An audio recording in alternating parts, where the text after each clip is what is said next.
बिस्मिल्लाहिर्रहमानिर्रहीम। अस्सलाम वालेकुम। कैसे नाज़रीन, उम्मीद करता हूँ कि आप सब खैरियत से होंगे। मेरा नाम है मोहम्मद उस्मान। आज हम 10वीं क्लास की रियाज़ी यूनिट नंबर 12 जिसका नाम है एहतमाल, इंग्लिश में इसको प्रोबेबिलिटी भी कहा जाता है, इसको आज हम शुरू करेंगे। सबसे पहले हम एहतमाल को समझ लेते हैं कि एहतमाल क्या होता है। एहतमाल हमें ये समझने में मदद करता है कि किसी चीज़ के रोनुमा होने का कितना इम्कान है, यानी कि कोई भी अगर वाक़या रोनुमा हो रहा है तो उसका कितना इम्कान है।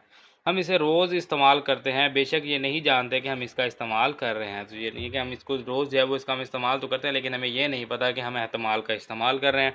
जैसे ये अंदाज़ा लगाना कि आया बारिश होगी और छतरी लेके जाना चाहिए, या खेल जीतने के बारे में सोचना, यानी कि अगर मौसम ख़राब है तो हमने ये देखना है कि क्या बारिश होगी या नहीं होगी, तो इस मौसम में हमें क्या बाहर छतरी लेके जाना चाहिए या नहीं लेके जाना चाहिए। तो ये एहतमाल है। या अगर आप खेल देखते हैं तो खेल में आपके पास जो है अगर दो टीमें खेल रही हैं, मिसाल के तौर पर पाकिस्तान और इंडिया का मैच लगा हुआ है, तो उसमें क्या होगा कि आप कहेंगे कि भाई यहाँ पर जो है वो एक वक्त में पाकिस्तान के जीतने का 70% चांस है और जो इंडिया है, भारत है, उसके जीतने का 30% इम्कान है। तो ये जो आप इम्कान बता रहे हैं, ये बेसिकली आप क्या इस्तेमाल कर रहे हैं, एहतमाल का इस्तेमाल कर रहे होते हैं। ये हमें उस वक्त अच्छा अंदाज़ा लगाने का तरीका फ़राहम करता है जब हम यकीन से नहीं जानते कि क्या होगा, यानी कि हम अंदाज़ा लगाते हैं और हमें यकीन से नहीं पता होगा कि होगा क्या, लेकिन हम एक अंदाज़ा लगाते हैं कि ये हो सकता है, यानी इम्कानात को हम देखते हैं। तो ये एहतमाल होता है। सादा अल्फाज में जब भी हम गैर यकीनी सूरत हाल से निमटते हैं तो एहतमाल कारआमद होता है। तो गैर यकीनी यानी कि एक ऐसी सूरत हाल जिसका हमें यकीन नहीं होता, उससे जब हम निमटते हैं तो हमारे लिए एहतमाल जो है वो फिर कारआमद इस्तेमाल होता है। अब यहाँ पर है सबसे पहले बिला तरतीब तजर्बा। तो बिला तरतीब तजर्बा वो तजर्बा है जिसमें तमाम मुमकिन नताइज का सेट मालूम होता है, यानी कि हमें ये पता है कि इसके मुमकिन नताइज क्या होंगे, लेकिन दुरुस्त नतीजा हमें मालूम नहीं होता। अब जैसे मिसाल के तौर पर पाकिस्तान और इंडिया का मैच लगा हुआ, तो हमें ये पता है कि यहाँ पाकिस्तान ये मैच जीतेगा, ठीक है, यहाँ इंडिया ये मैच जीतेगा, या ये मैच दोनों टीमें बराबर हो जाएंगी, यानी कि एक एक पॉइंट मिलेगा। और इसी सूरत में अगर बारिश आ जाती है, जो कोई भी ऐसा मतलब मसला हो जाता है, तो मैच जिस किसी वजह से अगर ड्रॉ हो जाता है तो फिर क्या होगा, यहाँ दोनों टीमों को एक एक पॉइंट मिलेगा। सो क्या हमारे पास यहाँ पर मुमकिन नतीजे जो होंगे, पहला नतीजा ये है कि पाकिस्तान जीतेगा, दूसरा नतीजा ये है कि इंडिया जीतेगा, और तीसरा नतीजा ये है कि मैच ड्रॉ हो जाता है या मैच जो है वो कैंसिल हो जाता है। अब दुरुस्त नतीजा जो है वो हमें मालूम नहीं है कि क्या होगा। तो ये जो है ये हमारे पास बिला तरतीब तजर्बा होता है। मिसाल के तौर पर सिक्का उछालना या डाइस फेंकना, यानी कि अगर आपको सिक्का उछालते हैं तो आपको पता है कि या हेड आएगा या टेल आएगा। इस तरह से अगर आप डाइस उछालते हैं तो आपको पता है या एक आएगा या दो, तीन, चार, पाँच या छः, तो इन्हीं में से कोई आएगा, लेकिन क्या आएगा वो हमें नहीं पता। तो ये बिला तरतीब तजर्बा कहलाता है।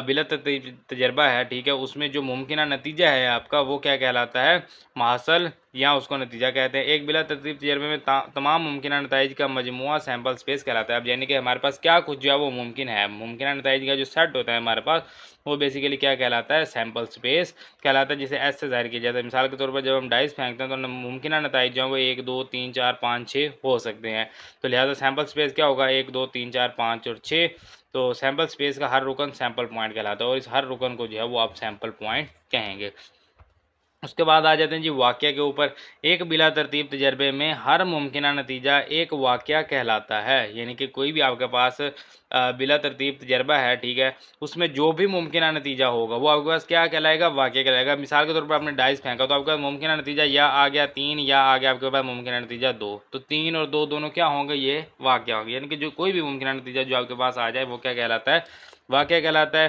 लिहाजा वाक़या सैम्पल स्पेस का तहती सेट होता है। तो ये सैम्पल स्पेस में से ही होता है ना। तो मुमकिन नताइज क्या थे, 1, 2, 3, 4, 5, 6, तो उसमें से क्या आ गया, 2 आ गया, तो 2 क्या है, वाक़या है। वो वाक़या क्या है, वो इसी पूरे सैम्पल स्पेस का एक तहती सेट है, इसी में से लिया गया एक सेट जो है वो कहलाता है। मिसाल के तौर पर जब हम 2 सिक्के उछालते हैं तो 2 हेड इस हासिल करना एक वाक़या है। तो जब हम 2 सिक्के उछालते हैं तो हमारे पास कुछ इस तरह से होगा, या तो हमारे पास हेड हेड आ जाएगा, या हेड टेल आ जाएगा, या टेल हेड आ जाएगा, या टेल टेल आ जाएगा, ठीक है। तो अब अगर दोनों हेड आ जाते हैं, 2 सिक्के उछाले दोनों हेड आ गए, तो ये दोनों हेड जो है एक वाक़या होगा, और इसके जो टोटल सैम्पल स्पेस होगा वो इसके 4 होंगे, और उन 4 में से एक जो है वो हेड हेड है जो हमारे पास के वाक़या कहलाता है। अब वाक़या के आगे कुछ बहुत सी इक़सामात हैं। मिसाल के तौर पर मसावी इम्कानी वाक़यात, ठीक है, वाक़यात को हम देखेंगे, अगर वाक़यात को समझेंगे सबसे पहले क्या है, मसावी इम्कानी वाक़यात। अब कौन से होते हैं, दो या दो से ज़्यादा वाक़यात को मसावी इम्कानी वाक़यात कहा जाता है अगर उनमें से हर एक के रोनुमा होने का मसावी मौका हो।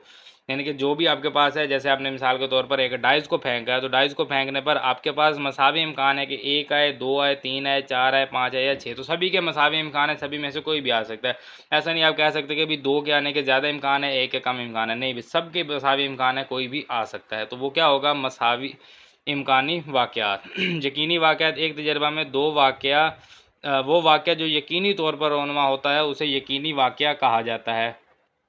तो इसकी मिसाल को हम इस तरह समझेंगे, जब एक डाइस हम फेंकते हैं तो 1 से 6 तक कोई भी कुदरती अदद हासिल करने का वाक़या कि यकीनी वाक़या है। तो मिसाल के तौर पर हमने एक डाइस फेंका, तो हम कहेंगे कि जब हम एक डाइस फेंकेंगे तो हमें कोई एक हकीकी अदद जो है वो मिलेगा, कुदरती अदद हमें मिलेगा। अब कुदरती अदद कौन से होते हैं, 1, 2, 3, 4, 5 एंड 100 और इस तरह से आगे। तो हमें ये पता है कि जब हम जो है वो डाइस को फेंकेंगे तो हमें 1 से लेकर 6 तक कोई भी कुदरती अदद जो है वो हासिल होगा। तो 1 से लेकर 6 तक अगर हमें कोई भी कुदरती अदद हासिल होगा तो 1 से 6 तक का जो सेट है वो हमारे पास यकीनी वाक़यात है कि इनमें से कोई ना कोई एक तो जो है वो लाजमी होगा। अब आ जाते हैं नामुमकिन वाक़यात पर। एक नामुमकिन वाक़या वो वाक़या है जो किसी भी दी हुई हाल में रोनुमा नहीं हो सकता। यानी कि कोई भी हमें कंडीशन दी हुई है, कोई भी हालत हमें दी हुई है, उसमें वो रोनुमा नहीं होता। जब हम 2 सिक्के उछालते हैं तो 3 हेड हासिल करने का वाक़या एक नामुमकिन वाक़या। अब आपने जो है वो 2 सिक्के उछाले और आप कहेंगे कि हमारे पास 3 हेड आ जाएँ, तो वो 3 हेड जो हैं वो वाक़या नामुमकिन वाक़या है। या आप कह देंगे कि आपने जो है वो 2 सिक्के उछाले और 3 टेल आ जाएँ, तो 2 सिक्के उछाले और 3 टेल आ जाएँ या 3 हेड आ जाएँ या 4 हेड आ जाएँ, तो वो क्या होंगे, वो नामुमकिन होंगे, कि वो मुमकिन नहीं है। वो जो है वो हमारे पास नामुमकिन वाक़यात हो जाएंगे। उसके बाद बाहमी मतनाफ़ी वाक़यात। अब बाहमी मतनाफ़ी वाक़यात क्या होते हैं, 2 या 2 से ज़्यादा वाक़यात को बाहमी मतनाफ़ी वाक़यात कहा जाता है अगर उनमें से कोई मुश्तरका सैम्पल पॉइंट्स ना हो। यानी वाक़यात ए और बी को बाहमी मुतनाफ़ी वाक़यात कहा जाता है अगर ए तकाता है बी बराबर खाली सेट हो। यानी कि आपने जो है 2 वाक़े आपने किए, एक वाक़या ए किया, एक वाक़या आपने बी किया, उनका जो जवाब आया वो जो है वो बराबर नहीं हो सकता किसी भी सूरत में। यानी कि इसकी मिसाल कुछ इस तरह से लेके, जब हम एक डाइस फेंकते हैं तो ताक और जुफ्त अदाद हासिल करने के वाक़यात बाहमी मुतनाफ़ी वाक़यात हैं। अब आपने क्या किया, आपने एक डाइस फेंका, एक डाइस जब आपने फेंका तो आप ये नहीं कह सकते कि भाई एक ही बार में जो है वो उसका ताक भी आ गया और जुफ्त भी आ गया।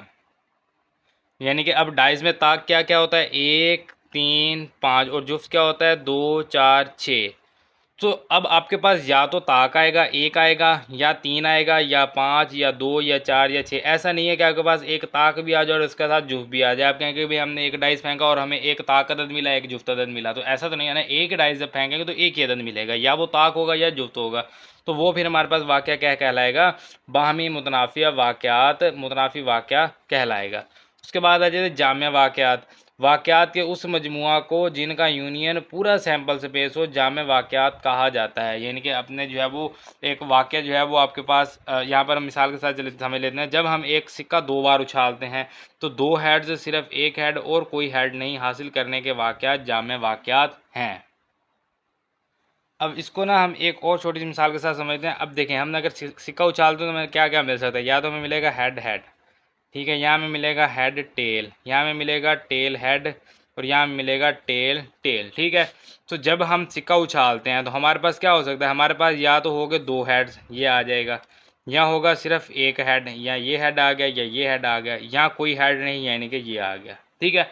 सो अब इन सब का मजमुआ जो है वो क्या है, सैम्पल स्पेस है। ये बेसिकली हमारे पास क्या है, सैम्पल स्पेस है। जब भी हम सिक्का उछालते हैं तो ये उसका सैम्पल स्पेस कहलाता है।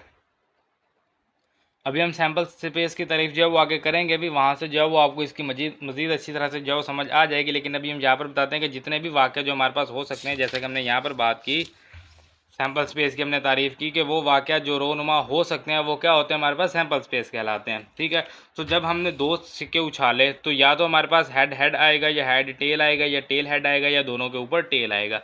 तो इसमें अब हमारे पास कौन कौन से वाक़या जो है वो हो सकते हैं, या तो हमारे पास 2 हेड्स होंगे, ठीक है, या सिर्फ एक हेड, यानी कि या पहले हेड आ गए या बाद में, यानी इन दोनों में सिर्फ एक हेड है या कोई हेड नहीं तो ये, तो इन सब का जब आप मजमुआ करेंगे तो वो पूरा एक सैम्पल स्पेस बन जाएगा, तो वो आपके पास जामे वाक़यात कहलाते हैं। उसके बाद तकमीली वाक़यात। तकमीली वाक़यात क्या होता है? किसी वाक़या ए का कम्प्लीमेंट वो वाक़या होता है जो उन सैम्पल्स पॉइंट्स के मजमुआ की नुमाइंदगी करता हो जो ए में शामिल ना हो। इसे ए कम्प्लीमेंट इस तरह से, या ए के ऊपर सी लिख के या ए के ऊपर लाइन लिख के इन सबको कम्प्लीमेंट से ज़ाहिर किया जाता है। वाक़या ए और उसका कम्प्लीमेंट बाहमी मुतनाफ़ी और जामे वाक़यात होते हैं, यानी कि जो वाक़या ए है वो आपके पास बाहमी मुतनाफ़ी वाक़या भी होगा, यानी कि उन दोनों का जो तकाता है वो आपके पास क्या होगा? खाली सेट होगा, और वो जामे वाक़या भी होगा, उन सब का जो यूनियन है वो आपके पास पूरे सैम्पल स्पेस के बराबर होगा। मिसाल के तौर पर जब हम एक सिक्का उछालते हैं तो वाक़या हेड और वाक़या टेल तकमीली वाक़यात है। किस तरह से? देखें, हमने ये कहा कि हमारे पास एक सिक्का उछालते हैं तो हमारे पास या हेड आएगा या टेल आएगा, ठीक है, या हेड है या टेल है। तो अब जो हमारे पास अगर हमारे पास मिसाल के तौर पर आ गया यहाँ पर हेड, ठीक है, अगर यहाँ पर हमारे पास आ गया हेड तो वो क्या है कि जो इन सैम्पल पॉइंट्स के मजमूए की नुमाइंदगी करता हो और जो ए में शामिल ना हो। अब जब हेड हमारे पास आ गया तो पीछे हमारे पास क्या रह गया? टेल रह गया।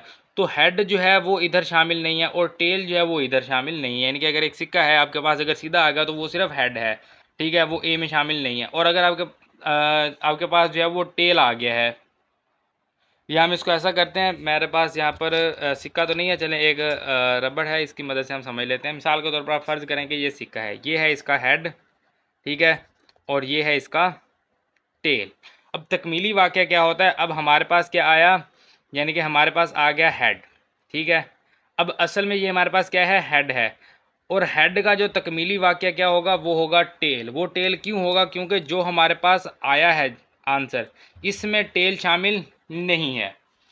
इसकी आपको मज़ीद अच्छी तरह से समझ लगेगी। मिसाल के तौर पर हमारे पास एक डाइस है, 1 2 3 4 5 6, ये होते हैं एक डाइस में हमारे पास जो भी मतलब के सैम्पल स्पेस होगा। अब हमने डाइस फेंका, हमारे पास आ गया 3, ठीक है, डाइस फेंका 3 आ गया, तो हमारे पास तकमीली वाक़या क्या होगा? 1 2 4 5 6, यानी कि जो हमारा टोटल सेट है उसमें से हमने जो है वो निकाल देना है जो हमारे पास जवाब आया है। तो वो ए जो है वो शामिल ना हो, यानी कि जो जवाब आया है वो उसमें शामिल ना हो। अब अगर हम एक सिक्के की बात करते हैं तो अगर हेड आया है तो इसका मतलब है कि टेल हमारे पास जवाब होगा, और अगर टेल आया तो इसका मतलब हेड हमारे पास जवाब होगा। इसी तरह से अगर 3 आया तो मतलब जवाब है 1 2 4 5 6, और अगर इसी तरह 2 आ जाए तो जवाब होगा 1 3 4 5 6, 4 आ जाएगा तो 1 2 3 5 6, इस तरह से।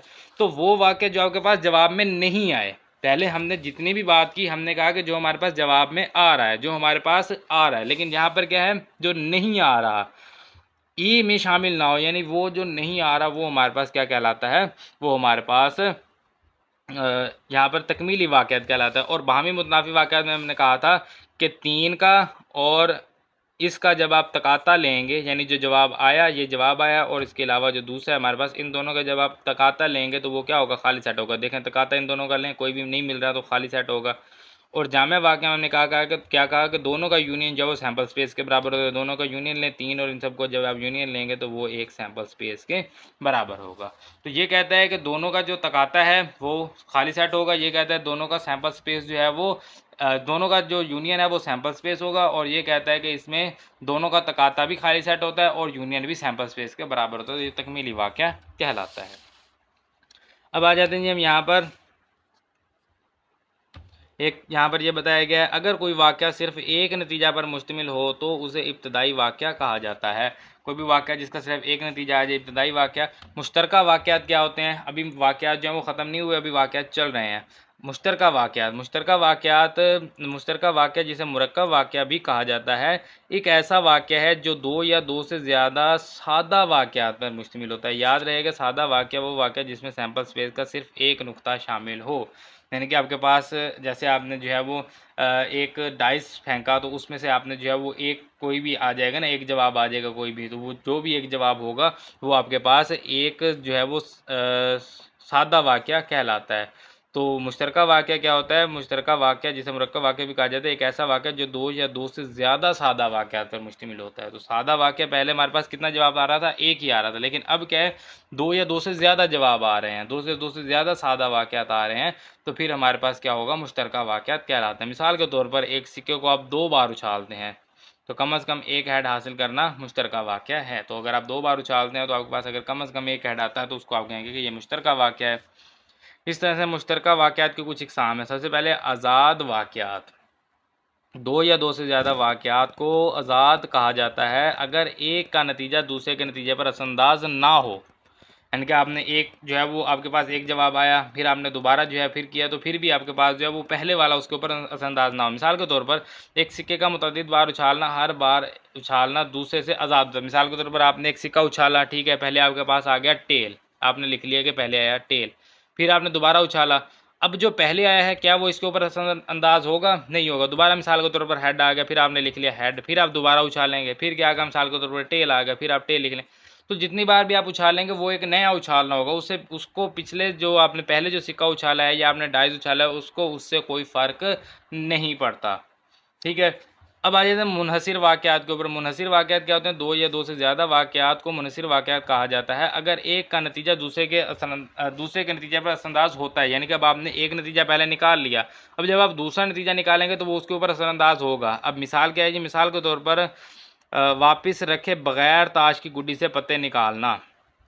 मिसाल के तौर पर ये ताश की गुड्डी है आपके पास, 13 इसमें हुक्म के पत्ते होते हैं जो कि स्याह होते हैं, 13 चिड़िया के पत्ते स्याह होते हैं, 13 पान के पत्ते सुर्ख होते हैं और 13 ईंट के पत्ते सुर्ख होते हैं। तो कितने हो जाएंगे? टोटल 52 पत्ते हैं। ठीक है, अब 52 पत्ते में से आपने एक पत्ता निकाल लिया। मिसाल के तौर पर आपने एक बादशाह जो है वो ईंट में से निकाल लिया, तो अब आपके पास कितने पत्ते रह गए? टोटल 51। तो अब क्योंकि आपने पहले बादशाह निकाल लिया, अब आपके पास 51 है। अब जब आप दोबारा इसमें से निकालेंगे ना तो फिर आपके पास अब वो वाला बादशाह नहीं आ सकता जो आप पहले से निकाल चुके हैं, क्योंकि वो तो आपने वापस नहीं डाला। तो अब ये जो हमारे पास वाक़या बना है ये मुनहसिर वाक़या कहलाएगा, क्योंकि हमने जैसे जैसे हम इसमें से पत्ते निकाल रहे हैं, मिसाल के तौर पर आपने 10 पत्ते इस तरह से निकाल लिए, अब आपके पास टोटल 42 पत्ते बचेंगे। तो उन 42 पत्तों में वो वाले जो 10 पत्ते आपने निकाले हैं वो उनमें शामिल नहीं होंगे, तो उनका असर आ गया ना उसके ऊपर। पहले अगर आपके पास अगर मिसाल के तौर पर आपको एक ग़ुलाम चाहिए पान के पत्ते का अगर आपको चाहिए ग़ुलाम, ठीक है, पहले आपने वो 52 में से ग़ुलाम निकालना था। अब अगर एक बादशाह उसमें से निकल गया तो आपको अब 51 में से ग़ुलाम थे। इसी तरह से आपके बादशाह चारों निकल गए, चारों मलका भी निकल गई। ठीक है, तो अब आपके पास जो है 8 पत्ते निकल गए। इसका मतलब है कि अब आपको 44 में से एक ग़ुलाम चाहिए। तो इस तरह जितने आप पत्ते निकालते जाएंगे तो वो उसके ऊपर असरअंदाज होता जाएगा, जिसको मुनहसिर वाक़या कहा जाता है। अब आ जाते हैं जी बाहमी मुतनाफ़ी वाक़या। जिस तरह से हमने यहाँ पर किया था बाहमी मुतनाफ़ी वाक़या, इसी तरह से इधर भी होता है मुश्तरका वाक़यात में बाहमी मुतनाफ़ी वाक़या। 2 या 2 से ज़्यादा वाक़यात को बाहमी मुतनाफ़ी वाक़यात कहा जाता है अगर वो एक ही वक़्त में रोनुमा ना हो सकें। यानी कि कोई भी वाक़या जो है एक वक़्त में अगर रोनुमा नहीं हो सकते, 2 या 2 से ज़्यादा नहीं रोनुमा हो सकते। जिस तरह यहाँ पर हमने क्या कहा था कि उनका जो तकाता है वो क्या होगा?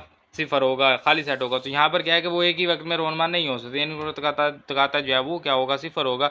अगर एक वाक़या रोनुमा हो सकता है तो दूसरा नहीं हो सकता। मिसाल के तौर पर अगर आप डाइस फेंकते हैं तो एक ही वक्त में 3 और 5 हासिल करना नामुमकिन। आप कहते हैं कि भाई आपने डाइस फेंका और आप कहेंगे कि हमें डाइस फेंका और मुझे 3 भी मिल गया है और इसके साथ 5 भी मिल गया, तो ऐसा मुमकिन नहीं है। आप एक ही वक्त में एक ही चीज़ हासिल कर सकते हैं, या आपको 3 मिलेगा या 5 मिलेगा या 1 या 2 या 4 या 6, इस तरह से। एक वक्त में आप 2 या 2 से ज़्यादा जो है वो आप चीज़ें जो है वो यहाँ से नहीं निकाल सकते, आपको ज़्यादा नतीजे नहीं मिल सकते। तो एक वाक़या रोनुमा हो सकता है तो दूसरा नहीं हो सकता, तो एक ही वाक़या रोनुमा हो सकेगा, तो बाहमी मुतनाफ़ी वाक़या। लेकिन अब यहाँ पर हमारे पास क्या है? गैर बाहमी मुतनाफ़ी वाक़यात क्या है कि 2 या 2 से ज़्यादा वाक़यात को गैर बाहमी मुतनाफ़ी वाक़यात कहा जाता है अगर वो एक ही वक्त में रोनुमा हो सकें। यानी कि एक ही वक्त में आप 2 या 2 से ज़्यादा वाक़या भी रोनुमा हो सकते हैं। यहाँ पर हमने कहा कि एक वक्त में 2 या 2 से ज़्यादा रोनुमा नहीं हो सकते, तो उसकी मिसाल दी। अब कैसे हो सकते हैं उसकी मिसाल क्या है? ताश के पत्तों से सुर्ख पत्ता या बादशाह निकालना। अब सुर्ख पत्ते आपके पास कितने हैं? टोटल 13 इधर आ गए पान के और 13 आ गए ईंट के, तो टोटल कितने आपके पास सुर्ख पत्ते? टोटल हैं 26 सुर्ख पत्ते हैं आपके पास। ठीक है, 13 और 13 26 सुर्ख पत्ते हैं। और बादशाह कितने आपके पास? टोटल 1 2 3 4 बादशाह हैं। ठीक है, 26 सुर्ख पत्ते हैं, 4 बादशाह हैं। आपने क्या कहा कि हमने जो है वो एक पत्ता निकालना है, या तो वो जो है वो सुर्ख पत्ता हो, ठीक है, या वो क्या हो? बादशाह हो। सुर्ख पत्ता हो या बादशाह हो, दोनों में से कोई एक हो। अब अगर आपके पास ये वाला पता आ जाए तो ये क्या है? बादशाह है और ये सुर्ख भी है। हमने कहा था कि यहाँ हमें सुर्ख चाहिए, यहाँ हमें बादशाह चाहिए, तो हमने एक पत्ता इसमें से निकाला जो सुर्ख भी है और बादशाह भी है। इस तरह से अगर आप ये बादशाह निकालेंगे ईंट का तो ये सुर्ख भी है और बादशाह भी है। सो दोनों ही चीज़ें हमें एक बार में मिल रही हैं। हमने नतीजा हमें एक मिला लेकिन चीज़ें उसमें 2 आ गई, तो हमें जो है वो सुर्ख पत्ता भी मिल रहा है और वो बादशाह भी है। और ऐसा भी हो सकता है कि आपने ये बादशाह निकाला लेकिन ये तो सुर्ख नहीं है, ये बादशाह निकालेंगे ये सुर्ख नहीं है, यहाँ से बाकी आप जितने भी जो हैं वो सुर्ख पत्ते निकालेंगे ये बादशाह नहीं है। लेकिन दो पत्ते इसमें हमें ऐसे मिल रहे हैं, अगर वो आ जाएंगे तो सुर्ख भी हैं बादशाह भी हैं, तो इनको ओवरलैप कह सकते हैं। ये गैर बामी मुतनाफी वाक़यात हैं, यानी कि एक ही वक्त में दो या दो से ज़्यादा वाक़यात रोनुमा हो सकते हैं इस कंडीशन में, तो ये गैर बामी मुतनाफी वाक़यात कहलाते हैं। तो वाक़यात जो है ये हमारे पास फ़िलहाल ख़त्म हो गए। अब आ जाएंगे हम शजरी खाका के ऊपर। शजरी खाका क्या होता है? शजरी खाका एक बसरी है जो एहतमाल में एक या एक से ज़्यादा वाक़यात के तमाम मुमकिन नताइज को ज़ाहिर करने के लिए इस्तेमाल होता है। यानी कि जिस तरह से ये है, आपके पास एक डाइस है तो उसको आप इस तरह से शजरी खाका बनाएंगे, इसमें से 1 2 3 4 5 या 6 आ सकता है। इसी तरह से अगर आपके पास जो है वो 2 सिक्के हैं तो एक सिक्के में से आपको हेड और टेल मिलेगा, इसके साथ जो दूसरा सिक्का उसमें से भी हेड और टेल मिल सकता है। तो यहाँ से आप देखेंगे आपको हेड मिल गया, इधर आ जाएंगे हेड टेल मिल गया, इधर आ जाएंगे टेल हेड मिल गया, और इधर आ जाएंगे टेल मिल गया। इस तरह से जो है वो आप इसको लिख सकते हैं, जिस तरह से ये शजरी खाका बनाया हुआ है तो इनको शजरी खाका कहा जाता है। सवालात में हम इनको मज़ीद अच्छी तरह समझेंगे। इस तरह सैम्पल स्पेस खाका होता है। अब सैम्पल स्पेस खाका क्या होता है? सैम्पल स्पेस खाका एक इजहार है जो किसी तजर्बे के तमाम मुमकिन नताइज को फहरिस्त या जदवल की शक्ल में ज़ाहिर करता है। जब हम 2 सिक्के उछालते हैं तो सैम्पल स्पेस को यूँ लिखा जाता है। अब सैम्पल स्पेस क्या है कि वो उसको जो है वो जदवल की शक्ल में आप लिख सकते हैं या फहरिस्त में, इस तरह से आप सिंपल लिख सकते हैं। अब आपको इसका खाका बनाने की ज़रूरत नहीं, वैसे आप लिख लेंगे। तो ये सैम्पल स्पेस है जी, हेड टेल इस तरह सिंपल लिख लेंगे तो सैम्पल स्पेस है। और इम्कानी खाका में क्या होता है कि आपको इस तरह से एक जदवल बनाना पड़ता है। इम्कानी खाका ग्रिड या जदवल में इजहार क्या है जो वाक़यात के तमाम मुमकिन नताइज को ज़ाहिर करता है। तो सिंपल बात यह है कि शजरी खाका के लिए आपको ये शक्ल बनानी पड़ेगी, सैम्पल स्पेस के लिए आप सिंपल वैसे ही लिख देंगे, और इम्कानी खाका के लिए जो है वो आपको एक टेबल एक जदवल बनाना पड़ेगा। अब हम बात कर लेते हैं वाक़या का एहतमाल, आखिरी टॉपिक है जी, इसके बाद हम मश्क को शुरू करेंगे। एक बेतरतीब तजर्बे में फ़र्ज़ कीजिए एस सैम्पल स्पेस है, ठीक है, ई जो है वो सबसेट है एस का, ठीक है, सैम्पल स्पेस एस है और ई जो है वो उसका कोई एक सबसेट है। फिर अगर ई एक वाक़या है तो ई के वकूफ़ पज़ीर होने के एहतमाल को यूँ बयान करेंगे। तो ई का एहतमाल यानी प्रोबेबिलिटी ऑफ ई जो है वो एक वाक़या है, ठीक है। तो इसका एहतमाल किस तरह से होगा? प्रोबेबिलिटी ऑफ ई बराबर होगा नंबर ऑफ़ ई, यानी कि उसके कितने जो हैं वो वकूफ़ पज़ीर होने के कितने नताइज की तादाद कितनी है। मिसाल के तौर पर अगर हम यहाँ पर एक या आप कह लें कि 2 अगर हम डाइस उछालते हैं तो वो कुछ इस तरह से आ जाएंगे। यहाँ चलें इसी को देख लें, एक सिक्का और एक डाइस आपने उछाला। अब कहते हैं कि हमें जो है वो 5 कितनी बार मिलेगा, ठीक है, सिर्फ आप कहते हैं 5 कितनी बार मिलेगा। तो ये कितने हैं? एक बार यहाँ पर 5 मिलेगा, एक बार आपको टेल में 5 मिलेगा, 2 बार मिलेगा। सो जो मुमकिन नताइज हैं वो आपके पास उनकी तादाद कितनी है? 2 है। Number of sample space, total तादाद कितनी है, सैम्पल स्पेस की कितनी तादाद है, मुमकिन नताइज कितनी तादाद है, उससे तकसीम करेंगे तो ये आपके पास एक फार्मूला आ जाएगा। प्रोबेबिलिटी ऑफ ई बराबर होता है नंबर ऑफ़ ई, ई का मतलब होता है इवेंट, इवेंट यानी कि वाक़या। तो प्रोबेबिलिटी ऑफ इवेंट बराबर होगा नंबर ऑफ़ इवेंट बटा नंबर ऑफ़ सैम्पल स्पेस। तो ये एक सिंपल सा फार्मूला जो आपने याद करना है और इसी की बेस पर हमारी मश्क हल होगी। इसके अलावा जो है यहाँ पर आपने एक और फार्मूला करना है, ई का कम्प्लीमेंट जो है वो कम्प्लीमेंट वाक़या जो है ई के ऊपर बार इस तरह से आप लिखते हैं, ये सी भी लगा देते हैं। सो प्रोबेबिलिटी ऑफ ई और जमा कर देंगे प्रोबेबिलिटी ऑफ ई का कम्प्लीमेंट। तो इन दोनों का सम जो है ये 1 के बराबर होता है। पी ऑफ ई जो है प्रोबेबिलिटी ऑफ ई जो है वो 0 होता है अगर ये वाक़या नामुमकिन है, और अगर ये वाक़या यकीनी है तो प्रोबेबिलिटी ऑफ ई जो है वो बराबर होता है 1 के। तो ये जो है ये हमारे पास इसका तारुफ था मश्क का, ये चीज़ें हमने करनी थी, बाकी जो चीज़ें हैं वो हम फिर मश्क में ही करेंगे। बस ये चीज़ें समझने वाली, बाकी हम मश्क को शुरू करते हैं 12.1 को, और इसमें हम बाकी मज़ीद चीज़ें जो है वो समझेंगे। तो मश्क है जी हमारे पास 12.1, सवाल नंबर है 1, 3 सिक्के उछालने के लिए शजरी खाका का इस्तेमाल करते हुए सैम्पल स्पेस मालूम कीजिए। अब जब भी हमने जो है वो शजरी खाका बनाना होगा तो हम जो है वो यहाँ पर यानी कि सिक्का हमें कहा जाए या हमें नाम बताया जाए या हमें जो है वो डाइस कहा जाए, हम हर सूरत में डाइस ही बनाएंगे क्योंकि बाकी चीज़ें बनानी मुश्किल है, डाइस बनाना बहुत आसान है। तो हम डाइस का ही जो है वो हर बार इस्तेमाल करेंगे। अब जैसे कि अगर मैं यहाँ पर डाइस बनाता हूँ तो डाइस कुछ इस तरह से हमारे पास बहुत ही आसानी से बन जाता है ये, और यहाँ से फिर इसको क्लोज़ करेंगे, फिर नीचे की तरफ, और फिर यहाँ से ये बन। तो ये देखें जी हमारे पास डाइस बन गया। अब यहाँ पर होते हैं टोटल 5 नुक्ते, 1 2 3 4 5, इधर आ जाएगा 1 और इधर 1 2 और ये 3। तो ये हमारे पास बहुत ही आसानी से डाइस जो है वो हमारे पास बन गया है। अब यहाँ पर हम लेंगे सिक्का, या चाहे आप इधर से सिक्का लेके चलें चाहे आप इधर से ले, उर्दू मीडियम है चलो हम इधर से लेके चलेंगे, यानी कि यहाँ पर हम लेंगे सिक्का 1 यहाँ पर होगा सिक्का 2 और यहाँ पर होगा सिक्का 3। ठीक है। अब अगर हम यहाँ पर इसकी बात करें, सिक्का इसकी अगर हम बात करें, यहाँ पर हमारे पास हो जाएगा, चलें, एक होगा हेड, ठीक है, और दूसरा हमारे पास यहाँ पर होगा टेल। यही दो चीज़ें होंगी। यहाँ से एक आ जाएगा हेड हमारे पास और एक हमारे पास यहाँ से आ जाएगा टेल। अब इस हेड से फिर हमारे पास दो कंडीशन होंगी यहाँ पर, यानी कि एक हमारे पास यहाँ से आ जाएगा इधर और एक आ जाएगा इधर, यानी कि यहाँ पर हो जाएगा हेड और यहाँ पर आ जाएगा टेल। इसी तरह से यहाँ से भी हमारे पास दो कंडीशन होंगी, एक हमारे पास यहाँ से इधर की तरफ ऊपर की तरफ और एक आ जाएगा नीचे की तरफ।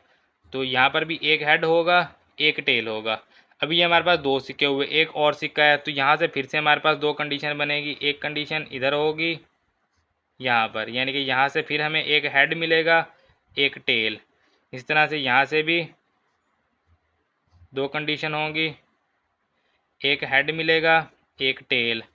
यहाँ से भी दो कंडीशन होंगी, एक हेड मिलेगा एक टेल, और यहाँ से भी दो कंडीशन हमारे पास होंगी, एक हेड मिलेगा एक टेल। तो सिक्का एक में head tail head tail head tail head tell, सिक्का दो में हेड टेल और सिक्का तीन में हेड टेल, यानी कि एक सिक्का में हेड टेल आया, फिर उस तरह से दूसरा सिक्का, फिर तीसरा सिक्का। अगर चौथा सिक्का लेंगे तो फिर यहाँ से हेड से आगे दो कंडीशन, टेल से भी, फिर हेड से आगे दो, टेल से दो, फिर हेड से दो, टेल से, इस तरह से जो है ये चलता जाएगा। अब यहाँ पर देखें, यहाँ से इसको लेके चलेंगे, हेड हेड हेड, पहला यहाँ इधर से आप लेके आ जाएं, ये पहला जो है यहाँ से आप लेके आ जाएं। यहाँ से देखें हेड हेड हेड है, तो पढ़ेंगे इसको हमेशा इधर से, हेड हेड हेड, ये आ गया हेड हेड हेड। फिर इससे नीचे वाला टेल है, यहाँ से पीछे से आएंगे हेड हेड, अब यहाँ से नीचे चले जाएंगे टेल, ये एरो इधर, ये इधर, यहाँ से नीचे टेल की तरफ आ जाएगा, हेड हेड टेल। फिर इसी तरह से यहाँ से हेड, फिर यहीं से नीचे आ जाएंगे टेल और यहाँ सीधा हेड, हेड टेल हेड। इसी तरह से फिर हेड टेल और ये टेल आ जाएगा। फिर इसी तरह से निचले पे आ जाएं, टेल हेड हेड, फिर ये टेल हेड टेल, फिर टेल टेल हेड, फिर ये टेल टेल टेल आ जाएगा। इस तरह से ये हमारे पास आ गए। अब ये जितने भी हैं ये सारे हमारे पास क्या होंगे, सैंपल स्पेस होंगे। तो इसको हम यहाँ पर लिखेंगे sample space, sample space. Head head head, फिर है हेड हेड टेल, फिर है हेड टेल हेड, फिर है हेड टेल टेल, फिर है टेल हेड हेड, फिर टेल हेड टेल, फिर टेल टेल हेड, फिर टेल टेल टेल, और ये है इसका आंसर। ठीक है, एक तो हमें शजरी खाका कहा था वो हमने बना दिया, और उसका सैंपल स्पेस जो है वो भी हमने यहाँ पर लिख दिया है। तो सवाल नंबर 1 यही हमारा मुकम्मल हो गया है। सवाल नंबर है जी हमारे पास 2, एक उस्ताद बिला तरतीब दो लड़कों हामिद अहमद और दो लड़कियों ज़ैनब सुमैया के एक ग्रोह से एक लड़का और एक लड़की मुंतखब करता है। शजरी खाका बनाइए और तमाम मुमकिन नताइज के लिए सैंपल स्पेस की फहरिस्त बनाइए। तो यहाँ पर जैसे मैंने आपको कहा था कि कोई भी हमारे पास सवाल होगा हम यहाँ पर जो है वो डाइस का ही इस्तेमाल करेंगे, जो कि कुछ इस तरह से हमारे पास आ जाएगा।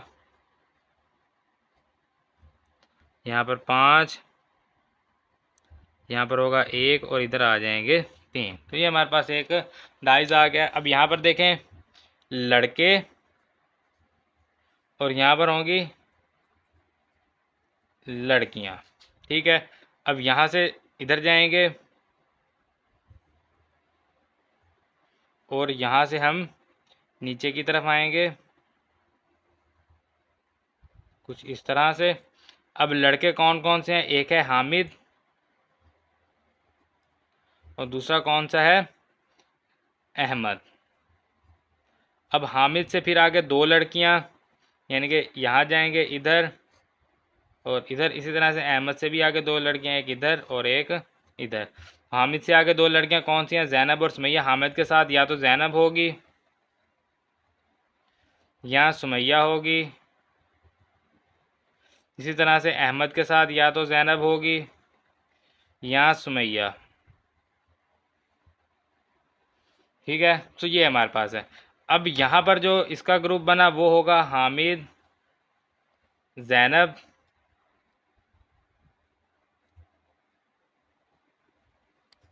यहाँ होगा हामिद, सुमैया। इसी तरह से यहाँ पर अहमद, ज़ैनब, अहमद, सुमैया। यही ग्रुप बन सकते हैं इनके, यानी कि 2 लड़के हैं और 2 लड़कियां, तो हामिद के साथ ज़ैनब या सुमैया हो सकते हैं। इस तरह से अहमद के साथ भी ज़ैनब या सुमैया हो सकती है। तो सैम्पल स्पेस क्या होगा इसका? सैम्पल स्पेस यही सारे लिखने के। सबसे पहले अहमद, इसके साथ होगी ज़ैनब, यहाँ अहमद के साथ सुमैया। इसी तरह से अहमद, सॉरी हामिद के साथ पहले लिखने थे, चलें अहमद के साथ लिख दे, अब हामिद के साथ लिख देते हैं, कोई इससे फ़र्क नहीं पड़ता ज़्यादा। हामिद के साथ ज़ैनब, पहले हमने हामिद का नाम लिखा था, पहले हामिद आना चाहिए। हामिद ज़ैनब लिखेंगे, फिर हामिद सुमैया।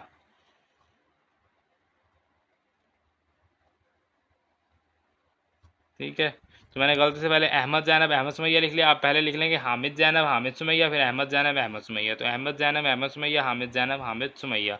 तो ये है इसका आंसर। सवाल नंबर 2 जो है ये हमारा मुकम्मल हो गया है।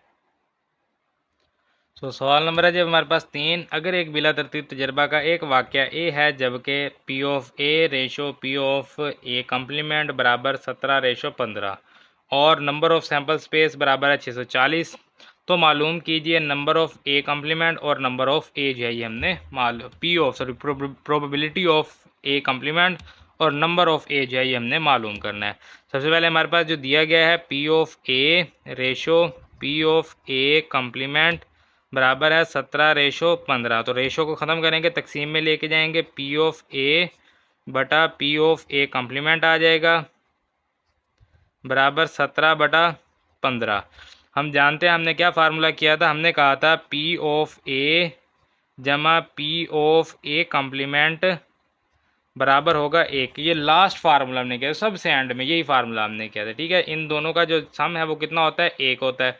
तो अगर हमें यहाँ से पी ऑफ ए की कीमत, क्योंकि हमने यहाँ से क्या निकालना है? पी ऑफ ए कम्प्लीमेंट, तो ए कम्प्लीमेंट को रहने देंगे इधर,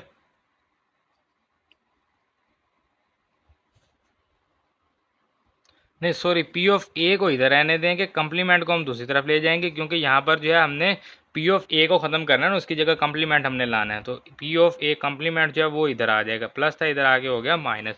तो पी ऑफ ए की जगह हम ये दर्ज करेंगे 1 minus P of A complement. तो अब यहाँ पर हमारे पास ए ख़त्म होगा, असल में ए तो हमने ख़त्म करना था क्योंकि हमें कम्प्लीमेंट चाहिए। यहाँ पर हमें कम्प्लीमेंट मालूम करने का क्या कम्प्लीमेंट चाहिए, तो ए हमने यहाँ से ख़त्म करना था। ए की कीमत जो है वो हमने दर्ज कर दी 1 minus P of A complement और बराबर है 17/15।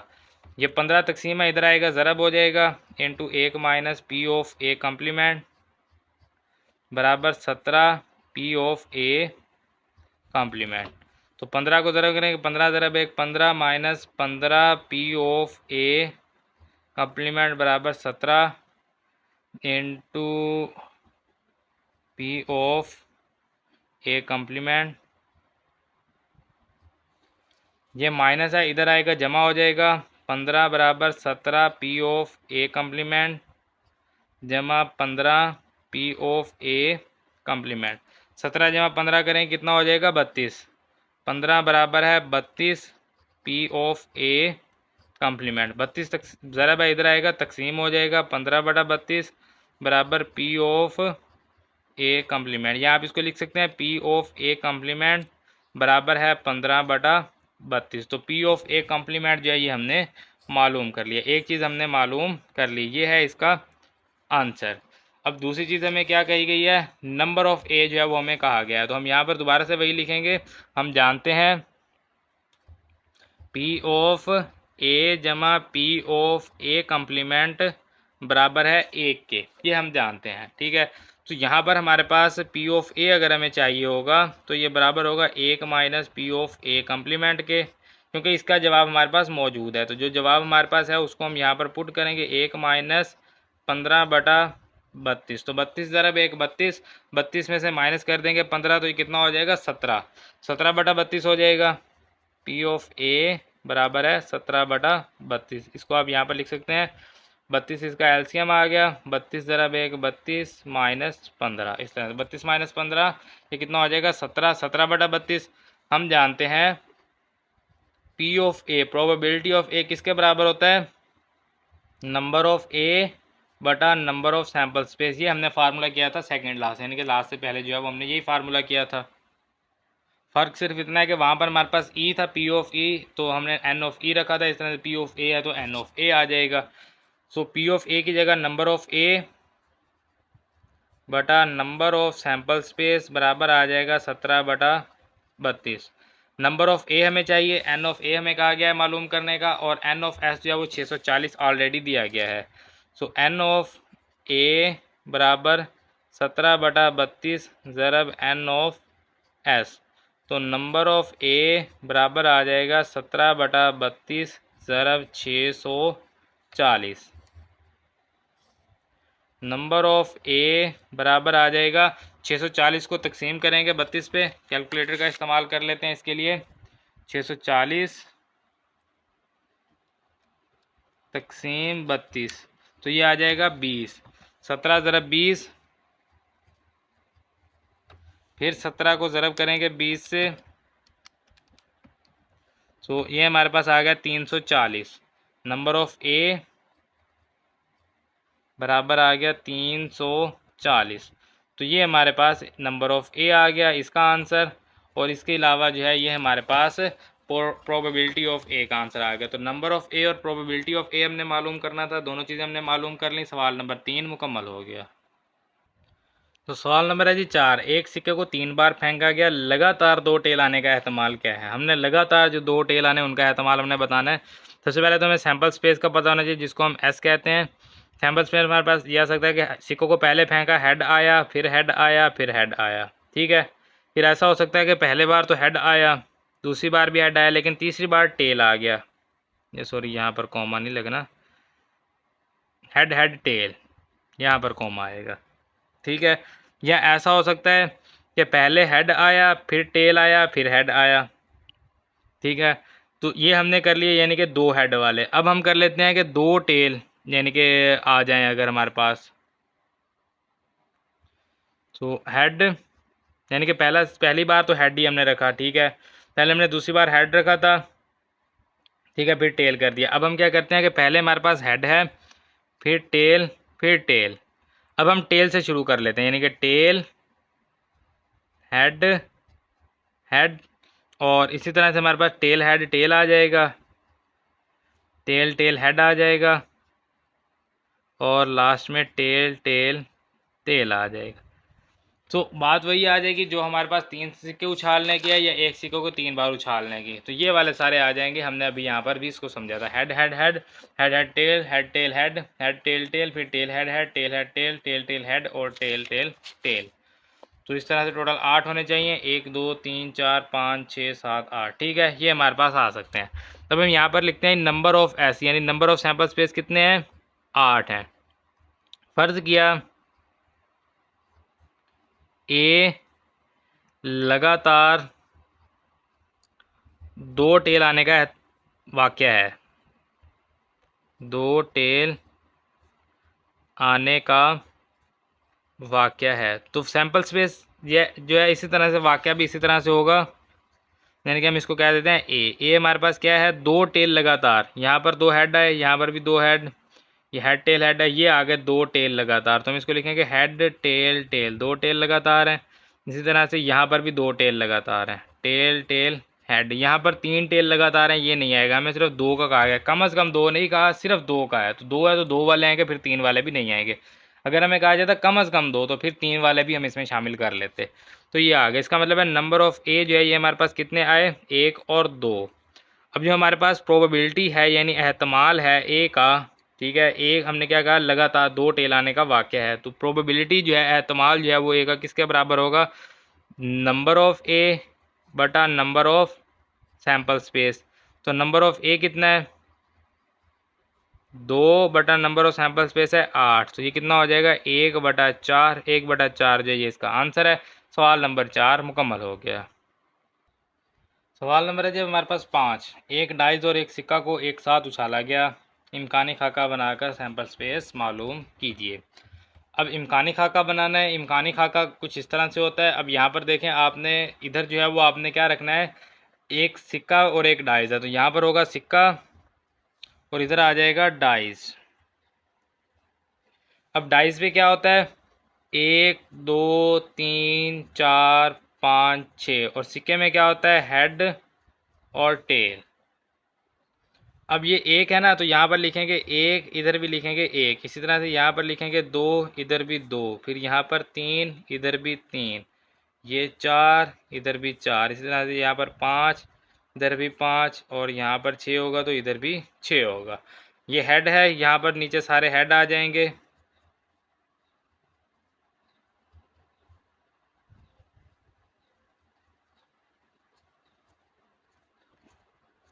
और इसी तरह से ये टेल है, तो इधर सारे टेल आ जाएंगे।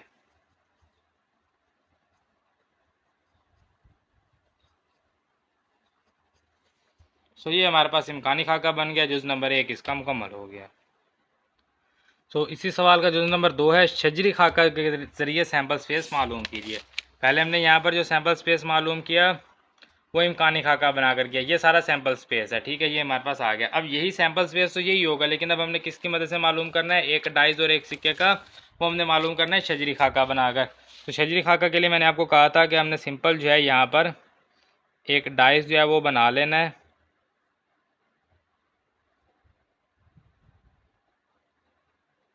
कुछ इस तरह से। अब यहाँ पर होंगे 5, 1 2 3 4 5, इधर सिर्फ एक आ जाएगा और इधर 1 2 3, ये हमारे पास आ गया एक डाइस, ठीक है।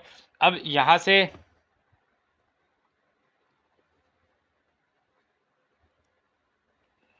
इधर, यहाँ से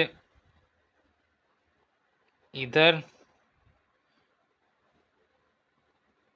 इधर, फिर यहाँ से नीचे की तरफ इधर, फिर यहाँ से मज़ीद नीचे इधर, और इसी तरह से एक और नीचे आ जाएगा इधर, ठीक है। अब ये हमारे पास क्या है, ये हमारे पास है डाइस 1 2 3 4 5 और ये 6, यही होते हैं डाइस में इनसे। अब डाइस के बाद जो दूसरी चीज़ होगी वो होगी हमारे पास सिक्का, यहाँ इधर, फिर इसी तरह से यहाँ से एक इधर एक नीचे, फिर यहाँ से एक ऊपर एक नीचे, एक ऊपर एक नीचे, इसी तरह से एक ऊपर और एक नीचे जो है वो हम यहाँ से लगा देंगे। सिक्का में क्या होता है head tail, head tail, head tail, head tail, head tail, head और ये टेल। अब इनको जो है आगे लिखने की भी ज़रूरत नहीं है, क्योंकि हमें सिर्फ सैम्पल स्पेस जो है वो शजरी खाका के ज़रिए हमें कहा गया कि सैम्पल स्पेस मालूम कीजिए।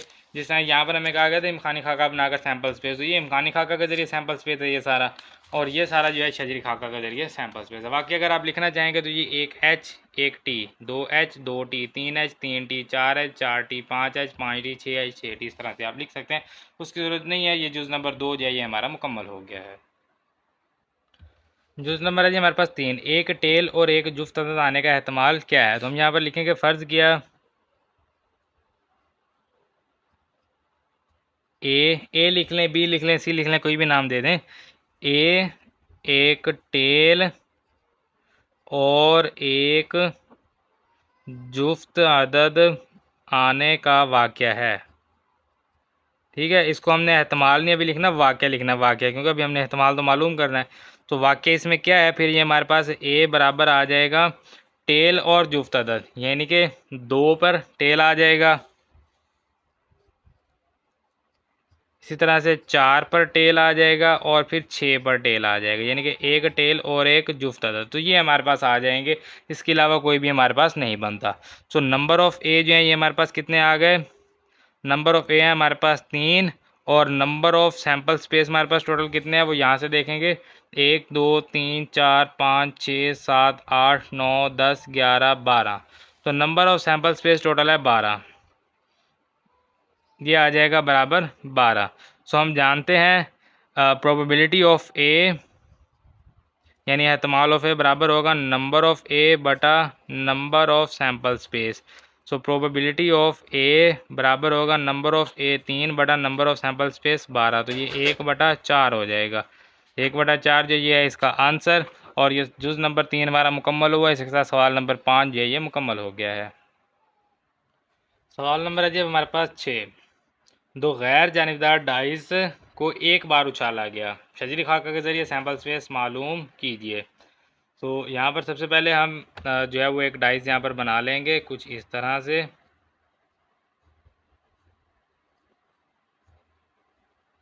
एक दो तीन चार पाँच, इधर एक और इधर 1 2 3। ठीक है, डाइस हमने बना लिया। अब यहाँ पर जो है ना हमारे पास एक नुक्ता हम यहाँ पर ले लेते हैं, ये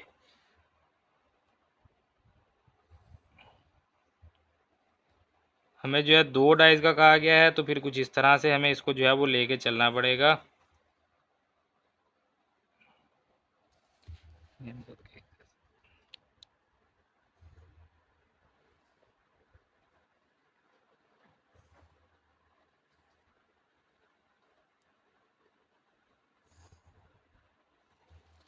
ठीक है, एक डाइस में टोटल कितने होते हैं जी? 6। तो 1 2 3 4 5 और ये 6। यहाँ पर लिखेंगे डाइस 1 लिख लें या इसको डाइस 2 लिख लें। दूसरा जो होगा इसको हम डाइस 1 लिख लेंगे यहाँ पर, ये डाइस 2 और ये डाइस 1। तो यहाँ पर लिखेंगे 1 2 3 4 5 और ये नीचे यहाँ पर 6। तो यहाँ से अब जो दूसरा डाइस है उसको हम यहाँ से लेके चलेंगे। अब देखें यहाँ से कुछ इस तरह से, ये 1 2 3 4 5 और ये 6। इसी तरह से यहाँ से लेके चलेंगे 1 2 3 4 5 6। यहाँ से भी इसी तरह से 1 2 3 4 5 6। 1 2 3 4 5 6। 1 2 3 4 5 6। 1 2 3 4 5 6। ठीक है जी, इस तरह छोटे छोटे एरो साथ लगा देंगे। यहाँ पर लिखेंगे 1 2 3 4 5 6। इसी तरह से यहाँ पर एरो लगाएंगे 1 2 3 4 5 6। इसी तरह से यहाँ पर भी बिल्कुल इसी तरह से एरो लगाएंगे हम 1 2 3 4 5 6। और बाकी के जो 3 हैं उनको भी इसी तरह से हल करेंगे, छोटे छोटे एरो लगा लेंगे यहाँ पर 1 2 3 4 5 6। और यहाँ पर भी कुछ इसी तरह से जो है वो हम इसको लेके चलेंगे 1 2 3 4 5 6। और ये जो हमारे पास आखिरी है इसको भी इसी तरह से लेके चलेंगे हम, इसको भी 1 2 3 4 5 6। सो ये जो है ये हमारे पास इसका शजरी खाका बन गया। सवाल नंबर 6 का जुज़ नंबर 1 मुकम्मल हो गया। तो जुज़ नंबर है जिस सवाल का 2 हमारे पास इम्कानी खाका के ज़रिए सैम्पल स्पेस मालूम कीजिए। ठीक है, अब इम्कानी खाका कुछ इस तरह से होगा। हमने एक जदवल बनाना है, यहाँ पर आ जाएगा डाइस 1, इसको लिख दें, पहले ये हम इस्तेमाल करते हैं, और इसको आप डाइस 2 लिख देंगे तो कुछ ज़्यादा फ़र्क नहीं पड़ता, चाहे आप इसको डाइस 1 और इसको आप डाइस 2 कर देंगे। ठीक है, तो सबसे पहले जो है यहाँ पर हमारे पास 1 2 3 4 5 6 और इधर 1 2 3 4 5 और ये 6। ठीक है, अब ये डाइस 1 है, इसको पहले लिख लेंगे 1 1 1 1 1 1। इसी तरह से 2 लिखेंगे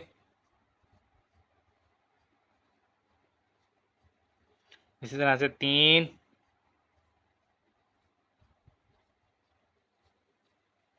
इसी तरह से 4 आ जाएगा, इसी तरह से 5,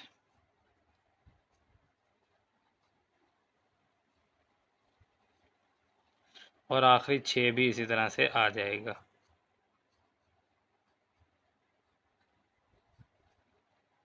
फिर ये दूसरा है, इसको लिखेंगे 1,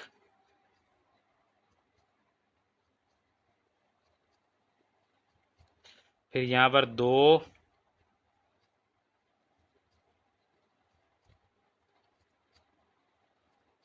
फिर ये 3,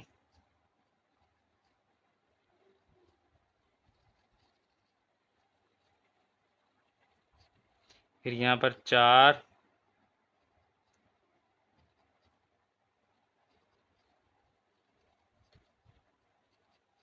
इसी तरह से 5 आ जाएगा,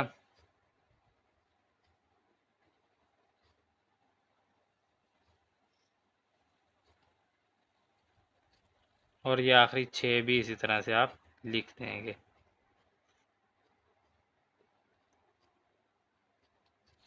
तो ये हमारे पास सैम्पल स्पेस आ गया इम्कानी खाका के ज़रिए। तो पहले हमने सैम्पल स्पेस को जो है वो शजरी खाका के ज़रिए बनाया, अब हमने इसको इम्कानी खाका के ज़रिए यहाँ पर बना दिया। जुज़ नंबर 2 जो है ये हमारा मुकम्मल हो गया है।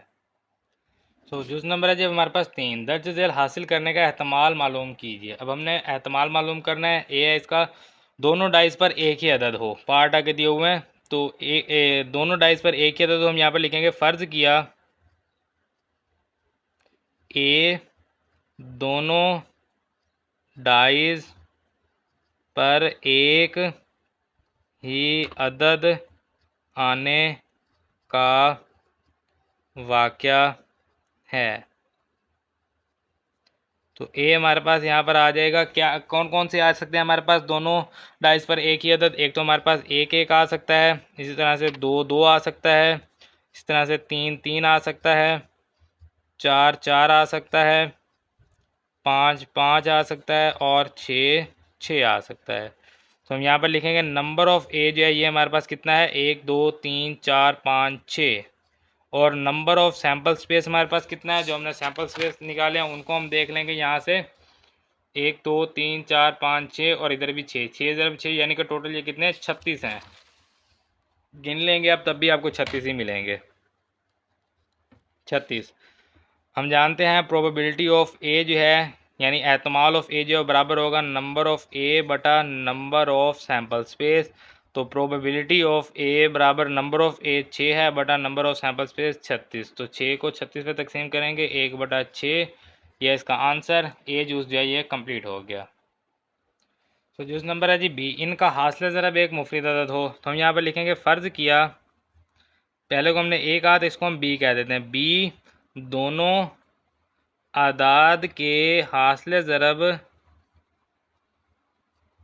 के मुफरिद आने का वाक़या है। तो वाक़या लिखेंगे यहाँ पर क्या कुछ हो सकता है। बी में मुफरिद कौन से होते हैं? जो खुद पर और एक पर तकसीम होते हैं, यानी कि पहले तो हमारे पास 1 2 आ जाएगा और इसी तरह से 2 1 आ जाएगा, यानी 1 ज़रब 2 2 मुफरिद अदद है, 2 ज़रब 1 2 मुफरिद अदद है। इसी तरह से 3 1 और 1 3, यहाँ आप 1 3 और 3 1 जो है वो लिख सकते हैं। इसी तरह से 1 5 और 5 1, तो बस यही आ सकते हैं, यानी कि 2 ज़रब 1 2 2 ज़रब 1 2 3 ज़रब 1 3 1 ज़रब 3 3 1 ज़रब 5 5 5 ज़रब 1 5, तो 2 3 5 ये जो है ये मुफरिद अदद हैं। इसके अलावा अगर आपके पास एक है वो मुफरिद अदद में नहीं आता, ठीक है, 1 ज़रब 1 अगर आप करते हैं तो एक मुफरिद अदद में नहीं आता। मुफरिद अदद में कौन कौन से आते हैं? 2 3 5, उसके बाद आ जाएगा 7 9 भी नहीं आता, 11 13 15 नहीं आता, 17 19 21 नहीं आता, 23, इस तरह से ये चलते हैं, यानी जो खुद पर और एक पर सिर्फ तकसीम होते हैं।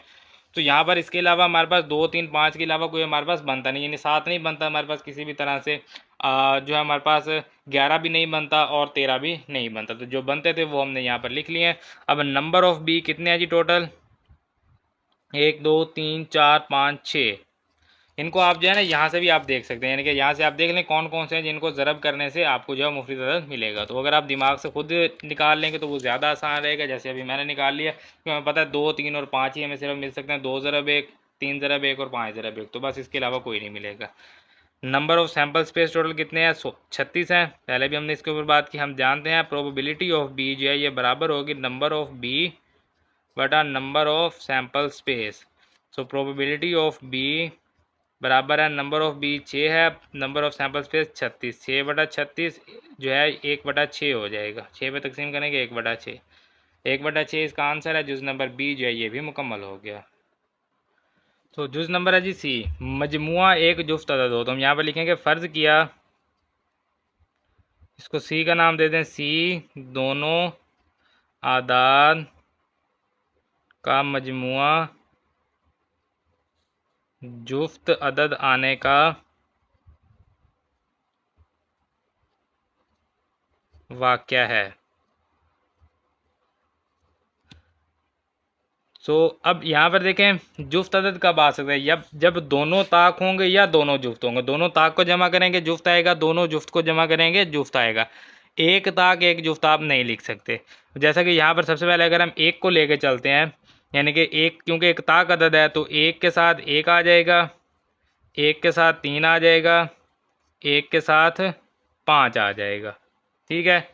इसी तरह से अगर हम लेके चलते हैं 2 को, ठीक है, एक के साथ सभी ताकत आ गए। अब 2 को लेके चलेंगे, 2 क्योंकि एक जुफ्त अदद है, 2 के साथ 2 आएगा, 2 के साथ 4 आएगा, 2 के साथ 6 आएगा, ठीक है।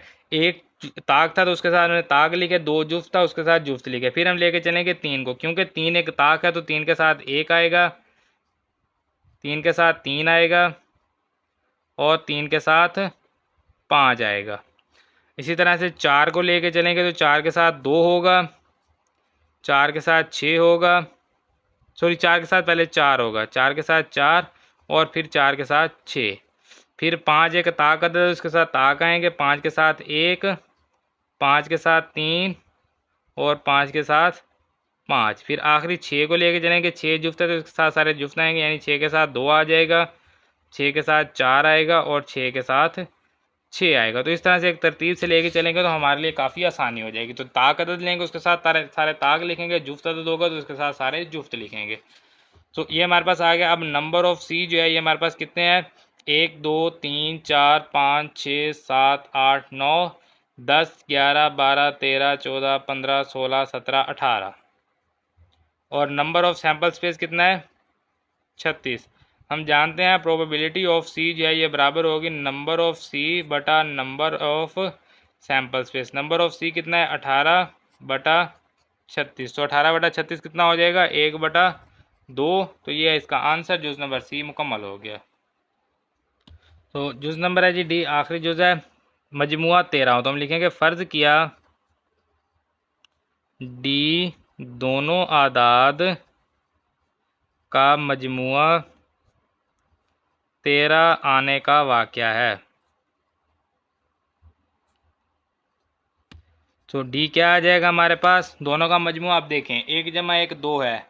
इसी तरह से जो बड़ी से बड़ी हमारे पास कीमत है ना, यानी कि आप जो मर्जी इसको लिखते जाएं, यानी 3 जमा 3 9, 3 जमा 4 7, 3 जमा 5 8, इस तरह से आप करते जाएंगे। जो सबसे बड़ी कीमत है वो क्या है? 6 जमा 6 कितना है? 12। 6 जमा 6 से बड़ी कहीं पर 7 तो नहीं है, 6 जमा 7 13 होगा ना, तो 7 तो कहीं पर नहीं। इसका मतलब है कि कम से कम 2 से लेकर ज़्यादा से ज़्यादा हमारे पास 12 तक है, इससे कम या ज़्यादा हमारे पास कीमतें नहीं हैं। तो 13 किसी पर भी नहीं बनता। सो डी जो है वो फिर हमारे पास एक खाली सेट होगा। सो नंबर ऑफ डी जो है ये हमारे पास कितना आ गया? 0। और नंबर ऑफ सैम्पल स्पेस कितना है टोटल? 36। हम जानते हैं प्रोबेबिलिटी ऑफ डी जो है ये बराबर होगा नंबर ऑफ डी बटा नंबर ऑफ सैम्पल स्पेस। तो नंबर ऑफ डी 0 बटा 36। तो 0 बटा 36 कितना होगा? 0। 0 है इसका आंसर। जुज़ नंबर डी मुकम्मल हुआ। इसके साथ हमारा जो जुज़ नंबर 3 है ये मुकम्मल हो गया। जुज़ नंबर 3 था ना, दर्ज हासिल करने का एहतमाल मालूम कीजिए। तो जुज़ 3 का आगे जो है वो डी था हमारे पास। और ये जो जुज़ 3 है ये कौन सा सवाल का था? सवाल नंबर 6 का। तो इसका मतलब सवाल नंबर 6 जो है ये हमारा मुकम्मल हुआ है। सवाल नंबर है जब हमारे पास 7 3 गैर जानिबदार सिक्कों को एक साथ उछाला गया, दर्ज झेल हासिल करने का एहतमाल मालूम कीजिए। सबसे पहले तो हमें जो है गैर जानिबदार हिस्से का जो सैंपल स्पेस है, सिक्के जो हैं उनका सैंपल स्पेस हम पहले से मालूम कर चुके हैं, वो हम यहाँ पर लिखेंगे।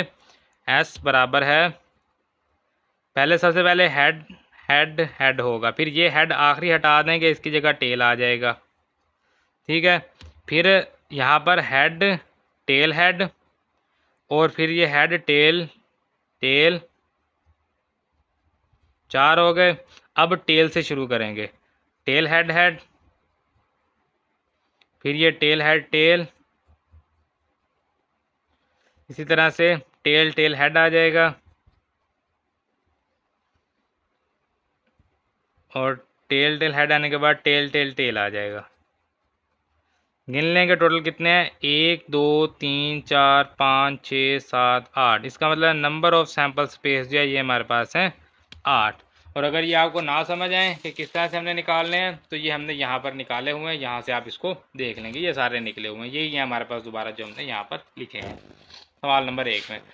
अब ये है हमारे पास जुज़ नंबर 1 है, इसका तमाम टेल, तो हम यहाँ पर लिखेंगे फ़र्ज़ किया ए तमाम टेल आने का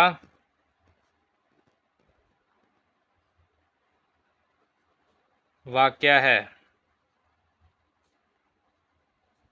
तो ए हमारे पास क्या है, यहाँ पर तमाम टेल है, ये है टेल टेल टेल, तो इसको लिखेंगे तमाम टेल। कितने हैं जी, नंबर ऑफ ए हमारे पास 1, और नंबर ऑफ सैंपल स्पेस कितना है 8।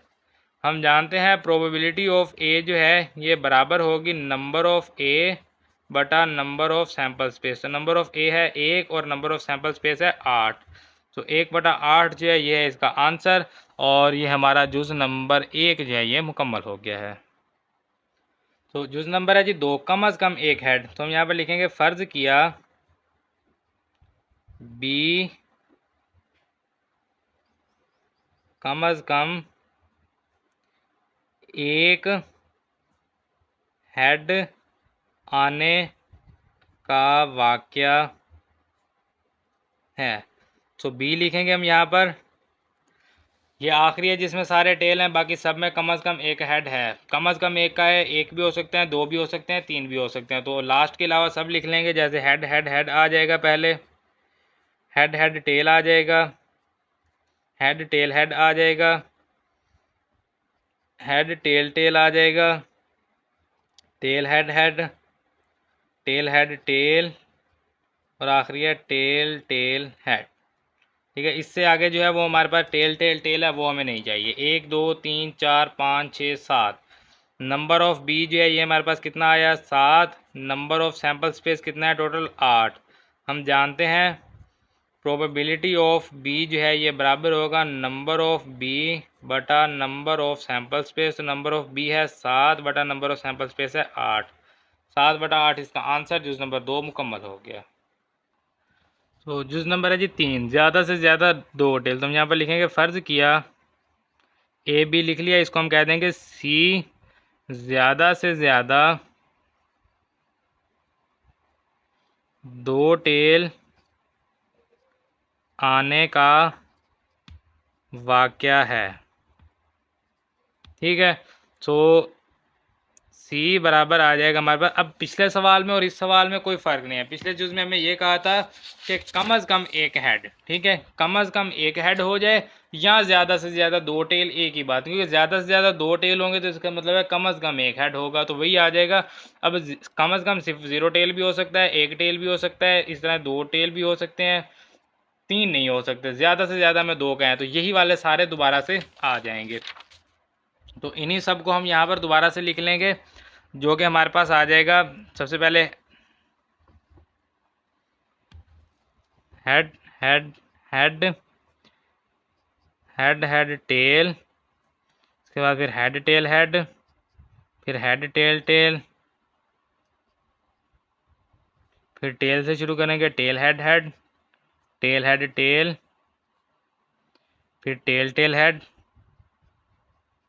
और फिर लास्ट टेल टेल टेल होता है, वो हम लिखेंगे नहीं, क्योंकि हमें ये कहा है कि ज़्यादा से ज़्यादा 2 टेल हों, 2 से ज़्यादा नहीं। यहाँ 0 टेल है, यहाँ पर 1 टेल है, यहाँ 2 है, यहाँ पर भी 1 है, इनमें भी 2 टेल हैं। तो कितने हो गए? 1 2 3 4 5 6 7। नंबर ऑफ सी जो है ये है हमारे पास 7, और नंबर ऑफ सैम्पल स्पेस जो है ये हमारे पास है 8।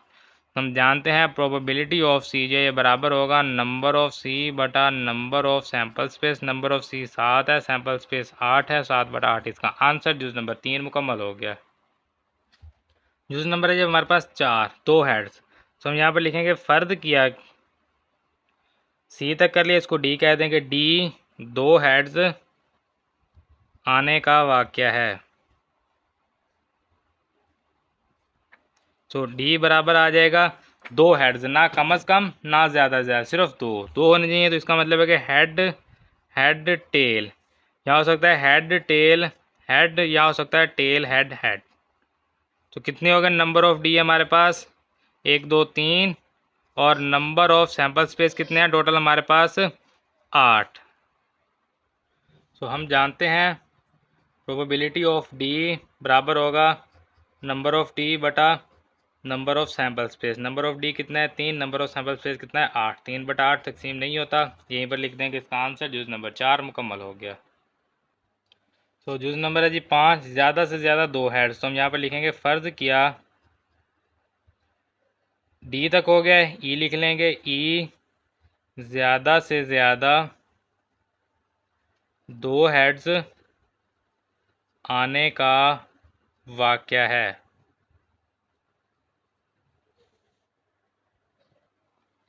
तो ज़्यादा से ज़्यादा 2 हेड का इसका मतलब 3 हेड नहीं हो सकते, 3 हेड के अलावा बाकी सारा आ जाएगा। डी बराबर 3 हेड छोड़ देंगे, दूसरे से लिखना शुरू करेंगे हेड हेड टेल हेड, उसके बाद हेड टेल टेल, फिर टेल से शुरू करेंगे टेल हेड हेड, फिर टेल हेड टेल, फिर टेल टेल हेड, फिर टेल टेल टेल। कितने हैं? 1 2 3 4 5 6 7। नंबर ऑफ डी बराबर आ जाएगा 7, नंबर ऑफ सैम्पल स्पेस बराबर है 8। हम जान नहीं, सॉरी, इसको हमने ई का नाम दिया, डी तो हमारे पास पिछला था, ई का नाम दिया, ई लिखेंगे इसको ई, और यहाँ पर भी number of E. So probability of E जो है ये हमारे पास बराबर आ जाएगा नंबर ऑफ ई बटा number of S. Number of E कितना है? 7 बटा नंबर ऑफ एस कितना है? 8। तो 7 बटा 8 इसका आंसर जुज़ नंबर 5 जो है ये हमारा मुकम्मल हो गया है। तो जुज़ नंबर है जी हमारे पास 6, कोई हेड नहीं। फ़र्ज़ किया, ई तक लिख लिया था, एफ कोई हेड ना आने का वाक़या है।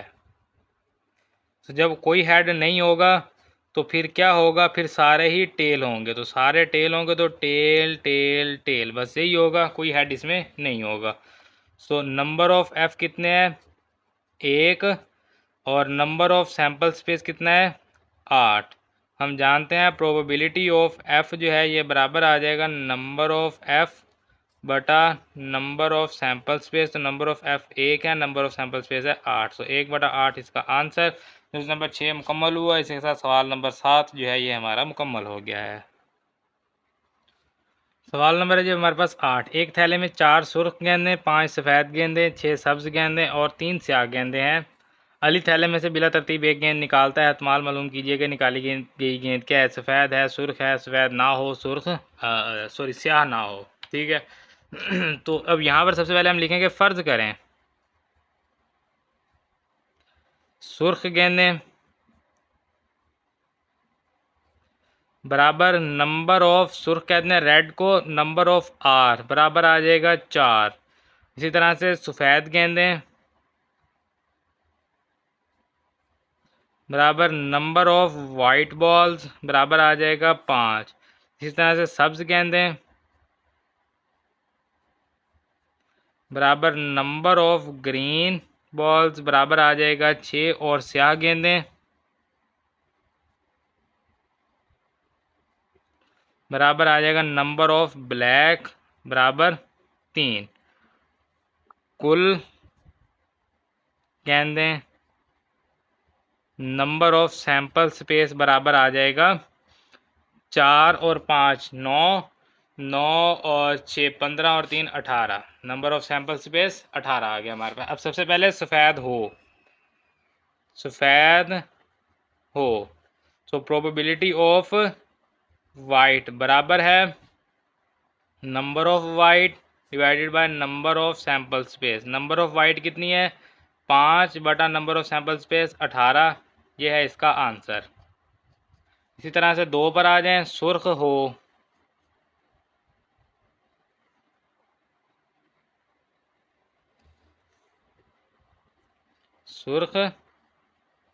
हो यानी प्रोबेबिलिटी ऑफ रेड हमने मालूम करनी जो कि बराबर होगा नंबर ऑफ रेड बटा number of sample space. Number of red balls कितनी है सुर्ख गेंदें 4, नंबर ऑफ आर 4 है बटा नंबर ऑफ सैंपल स्पेस 18। 2 पे तकसीम करेंगे 2 बटा 9 आ जाएगा। ये है इसका आंसर। अब है सफ़ेद ना हो। अब एहतमाल जो है वो क्या हो गया उलट हो गया यानी कम्प्लीमेंट आ गया। अब कम्प्लीमेंट निकालने का क्या तरीकाकार होता है यहाँ पर लिखेंगे सफ़ेद ना हो, यहाँ पर पहले लिखेंगे सफ़ेद हो। सफ़ेद हो के लिए हमारे पास आएगा प्रोबेबिलिटी ऑफ वाइट बराबर है 5 बटा 18 हमने मालूम किया। नंबर ऑफ वाइट बटा नंबर ऑफ सैंपल स्पेस बराबर 5 बटा 18। और अगर हम कहेंगे सफ़ेद ना हो तो फिर ये किसके बराबर होगा प्रोबेबिलिटी ऑफ वाइट कम्प्लीमेंट। इसको हम कम्प्लीमेंट कहते हैं। अब कम्प्लीमेंट का फार्मूला हमने क्या किया था यहाँ पर मैं आपको बताऊंगा। हमने कहा था प्रोबेबिलिटी ऑफ ए जमा प्रोबेबिलिटी ऑफ ए कम्प्लीमेंट बराबर था 1। तो अगर हमें यहाँ से ए कम्प्लीमेंट चाहिए होगा तो ये किसके बराबर होगा 1 माइनस प्रोबेबिलिटी ऑफ ए। यही फार्मूला था कम्प्लीमेंट निकालने का। सफ़ेद ना हो का मतलब है कम्प्लीमेंट है उसका। हमने कम्प्लीमेंट के ऊपर तफसीलन बात की थी इसलिए जब हमने इसका तारुफ किया था मश्क का। सो प्रोबेबिलिटी ऑफ वाइट कम्प्लीमेंट सफ़ेद ना हो यानी कि वाइट का कम्प्लीमेंट किसके बराबर होगा 1 माइनस प्रोबेबिलिटी ऑफ वाइट। तो 1 में से हम वो माइनस कर देंगे प्रोबेबिलिटी इस फार्मूला की मदद से। ये फार्मूला हम यहाँ पर डायरेक्ट यूज़ करेंगे। सो प्रोबेबिलिटी ऑफ वाइट कम्प्लीमेंट बराबर आ जाएगा 1 माइनस 5 बटा 18। तो 18 ज़रब 1 18 माइनस करेंगे 5 तो 18 माइनस 5 कितना हो जाएगा 13। तो 13 बटा में 18 एज इट इज़ आ जाएगा। तो ये है इसका आंसर सफ़ेद ना हो। इसी तरह से जुज़ नंबर 4 है हमारे पास। उसमें क्या कहता है स्याह ना हो। तो पहले हमें मालूम करना होगा स्याह हो यानी कि प्रोबेबिलिटी ऑफ ब्लैक हम मालूम कर रहे हैं जो कि बराबर होगा नंबर ऑफ ब्लैक बटा number of sample space. So number of black कितने हैं जी स्याह कितनी है टोटल 3। तो 3 बटा 18 आ जाएगा। 3 पे तकसीम करेंगे 1 बटा 6 6 थी 18 होता है ना तो 1 बटा 6 आ जाएगा। ठीक है। तो अब हम यहाँ पर लिखेंगे स्याह ना हो तो फिर ये होगा प्रोबेबिलिटी ऑफ बी कम्प्लीमेंट जो कि बराबर होगा 1 minus probability of B. So probability of B complement बराबर होगा 1 माइनस 1 बटा 6। 6 ज़रब 1 6 माइनस 1 करेंगे 5 तो ये हो जाएगा 5 बटा 6 यानी कि स्याह ना होने की जो एहतमाल है वो कितना है 5 बटा 6 है। सो बस हमने यही कुछ मालूम करना है। सफ़ेद हो तो ये आ गया, सुर्ख हो तो उसके लिए ये आ गया, सफ़ेद ना हो तो पहले सफ़ेद हो मालूम करेंगे फिर ना हो के लिए उसको 1 में से माइनस कर देंगे। स्याह हो तो पहले स्याह हो मालूम करेंगे फिर स्याह ना होने के लिए 1 में से माइनस कर देंगे। तो ये हमारे पास सवाल नंबर 8 जो है इसका मुकम्मल हो गया है। सवाल नंबर है जब हमारे पास 9 एक अदद को 1 से लेकर 15 तक के मुकम्मल अदाद के सेट से एक अदद बिलतरतीब मुंतखब किया गया। यानी कि हमें जो एस है वो क्या है 1 2 3 4 5 इस तरह से कहाँ तक है 15 तक है। तो यहाँ से मुंतखब किया गया है। नंबर ऑफ़ सैम्पल स्पेस कितने हैं टोटल 15 है। 1 से 15 तक कितने हो जाएंगे 15। एहतमाल मालूम कीजिएगा मुंतखब अदद हो। सबसे पहले ताक अदद हम यहाँ पर लिखेंगे फ़र्ज़ किया ए ताक अदद आने का वाक़या है। ठीक है। तो फिर क्या आ जाएगा ए में ताक अदद कौन कौन से हैं 1 3 5 7 9, 11, 13, 15 कितने हो गए? 1, 2, 3, 4, 5, 6, 7, 8। नंबर ऑफ़ ए आ गया 8 और नंबर ऑफ़ सैम्पल स्पेस कितना है? 15।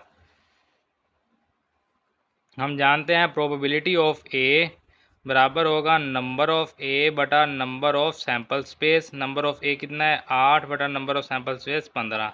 तकसीम नहीं होते तो ये इसका आंसर है। जुज़ नंबर 1 मुकम्मल हो गया। जुज़ नंबर है जी 2, 3 का जुज़ ज़रबी। फ़र्ज़ किया 3 का, फ़र्ज़ किया बी 3 का जुज़ ज़रबी आने का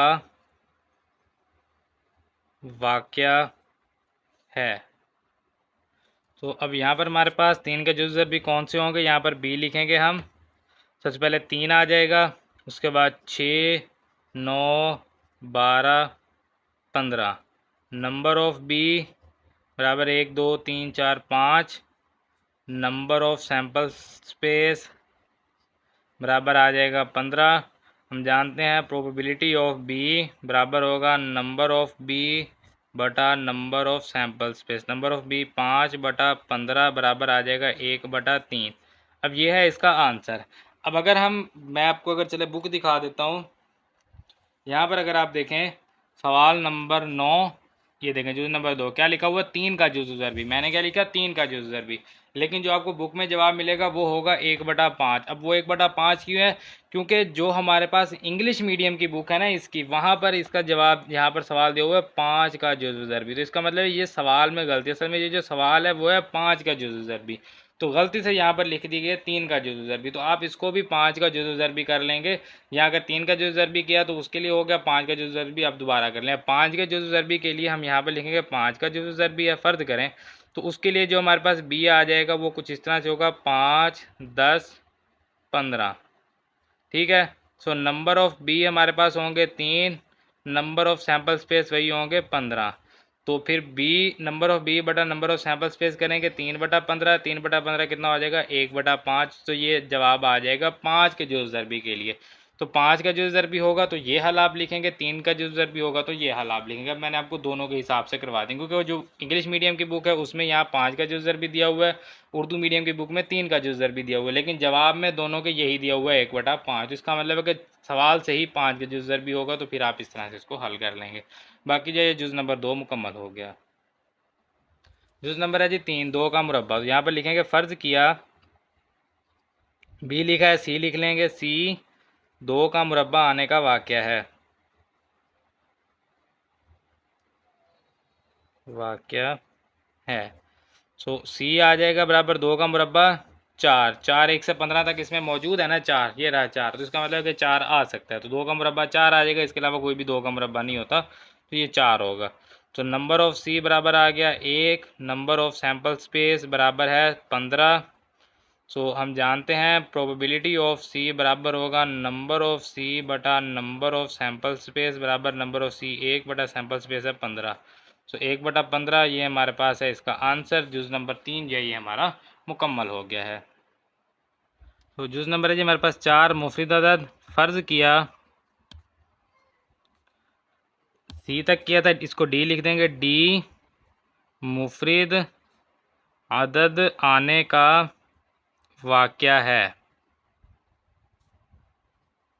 सो कौन कौन से होते हैं जी मुफरद अदद? 2 से शुरू होते हैं। 2, 3, 5, 7, 9 नहीं आएगा, 11 आएगा, 13 आएगा, 15 भी नहीं होगा, क्योंकि 15 जो है वो 3 और 5 पे तकसीम होता है और 9 भी 3 पर तकसीम होता है। मुफरद अदद सिर्फ वो होते हैं जो खुद पर और 1 पर तकसीम होते हैं। तो ये मुफरद अदद आ गए 1, 2, 3, 4, 5, 6। नंबर ऑफ़ डी जो है ये कितना आ गया? 6। नंबर ऑफ़ सैम्पल स्पेस कितना है? 15। हम जानते हैं प्रोबेबिलिटी ऑफ़ डी जो है ये बराबर है नंबर ऑफ़ डी बटा number of sample space. Number of D 6 है, नंबर ऑफ़ सैम्पल स्पेस 15 है। 3 पे तकसीम करेंगे 2/5 हो जाएगा। 2/5 जो है ये है इसका आंसर। जुज़ नंबर 4 मुकम्मल हो गया। जुज़ नंबर 5 है जी 20। तो हम लिखेंगे फ़र्ज़ किया, डी तक कर लिया, इसको ई कह लेंगे। ई 20 आने का वाक़या है कि 20 आ सकता है इसमें। तो टोटल जो नंबर थे वो हमारे पास हैं 1 से 15 तक, ठीक है। तो 1 से 15 तक क्या 20 आता है? नहीं आता। हमारे पास ये मुमकिन ही नहीं है कि 20 आ जाए। जब टोटल नंबर ही 1 से 15 तक है तो उसमें से 20 कैसे आ जाएगा? तो 20 आना मुमकिन नहीं है, तो वो खाली सेट रह जाएगा। इसका मतलब नंबर ऑफ़ ई जो है ये हमारे पास होगा 0। नंबर ऑफ़ सैम्पल स्पेस है टोटल 15। हम जानते हैं प्रोबेबिलिटी ऑफ ई जो है ये बराबर होगा नंबर ऑफ़ ई बटा नंबर ऑफ़ सैम्पल स्पेस। तो number of E 0, sample space 15, 0 बटा 15 0, ये है इसका आंसर। न्यूज़ नंबर 5 मुकम्मल हुआ। इसके साथ सवाल नंबर 9 जो है ये हमारा मुकम्मल हो गया है। सवाल नंबर है जी 10। अगर वाक़या ए का एहतमाल यानी प्रोबेबिलिटी ऑफ ए जो है ये हमारे पास है 7 बटा 10 हो, तो वाक़या ए नहीं का एहतमाल मालूम कीजिए। प्रोबेबिलिटी ऑफ ए नहीं यानी कि प्रोबेबिलिटी ऑफ ए कम्प्लीमेंट जो है ये हमने मालूम करना है। ये हमें कहा गया, ए नहीं कह लें या इसको ए कम्प्लीमेंट आप कह लेंगे, ये हमने मालूम करना है। तो पहले भी हमने पिछले सवाल में भी कुछ इस तरह के हमारे पास दो जूस थे जो हमने हल किए थे। तो हम जानते हैं प्रोबेबिलिटी ऑफ ए कम्प्लीमेंट जो है ये बराबर होगा 1 माइनस प्रोबेबिलिटी ऑफ ए, क्योंकि हम जानते हैं प्रोबेबिलिटी ऑफ ए जमा प्रोबेबिलिटी ऑफ ए कम्प्लीमेंट बराबर होता है 1। ये मैंने आपको वैसे साइड पर लिख दिया, ये आपने नहीं लिखना, आपने डायरेक्ट लिखना है प्रोबेबिलिटी ऑफ ए कम्प्लीमेंट बराबर होगा 1 माइनस प्रोबेबिलिटी ऑफ ए। ये जमा इधर आएगा माइनस हो जाएगा। सो प्रोबेबिलिटी ऑफ ए कम्प्लीमेंट बराबर होगा 1 माइनस प्रोबेबिलिटी ऑफ ए कितना है 7 बटा 10। तो प्रोबेबिलिटी ऑफ ए कम्प्लीमेंट कह लेंगे या आप इसको ए नहीं कह लेंगे, ठीक है। ए नहीं एहतमाल, ए नहीं एहतमाल कह लें या प्रोबेबिलिटी ऑफ ए कम्प्लीमेंट कह लेंगे इसको। 10 ज़रब 1 10 माइनस 7 करेंगे 3 बटा 10 एज इट इज़ आ जाएगा। तो 3 बटा 10 जो है ये हमारे पास इसका आंसर। सवाल नंबर 10 मुकम्मल हो गया। ये जब हमारे पास सवाल नंबर 11, एक डाइस को 2 बारह फेंका गया। 2 बारह मेरे ख्याल में दो बार लिखना था, 2 बारह लिख दिया। 2 बार फेंका गया, हर बार फेंकने पर 4 से बड़ा अदद हासिल करने का एहतमाल मालूम कीजिए। नहीं, 2 इकट्ठे फेंके गए हैं, इस तरह से कहा जा रहा है। यानी कि 2 डाइस जो हैं वो इकट्ठे फेंके जा रहे हैं, तो इसलिए उसको कहा जा रहा है एक डाइस को 2 बारह फेंका गया। दो बार जो है यानी कि 2 डाइस इकट्ठे फेंके गए, हर बार फेंकने पर 4 से बड़ा आदत हासिल करने का एहतमाल जो है वो मालूम करें। तो सैम्पल स्पेस हमारे पास आ जाएगा। सबसे पहले 1 1, फिर 1 2, 1 3, 1 4, 1 5, 1 6, फिर इस तरह से 2 1, 2 2, 2 3, 2 4, 2 5, 2 6, फिर 3 1, 3 2, 3 3, 3 4, 3 5, 3 6, फिर 4 1, 4 2, 4 3, 4 4, 4 5, 4 6, फिर 5 1, 5 2, 5 3, 5 4, 5 5, 5 6, 6 1, 6 2, 6 3, 6 4, 6 5, 6 6, ये आ जाएंगे हमारे पास। नंबर ऑफ़ सैम्पल स्पेस कितने हो जाएंगे? 6 ज़रब 6 36 हो जाएंगे टोटल। आप इनको काउंट भी कर सकते हैं, टोटल कितने होंगे? 36। अब एक डाइस को 2 बार फेंका गया, हर बार फेंकने पर 4 से बड़ा आदद हासिल करने का एहतमाल मालूम कीजिए। फ़र्ज़ किया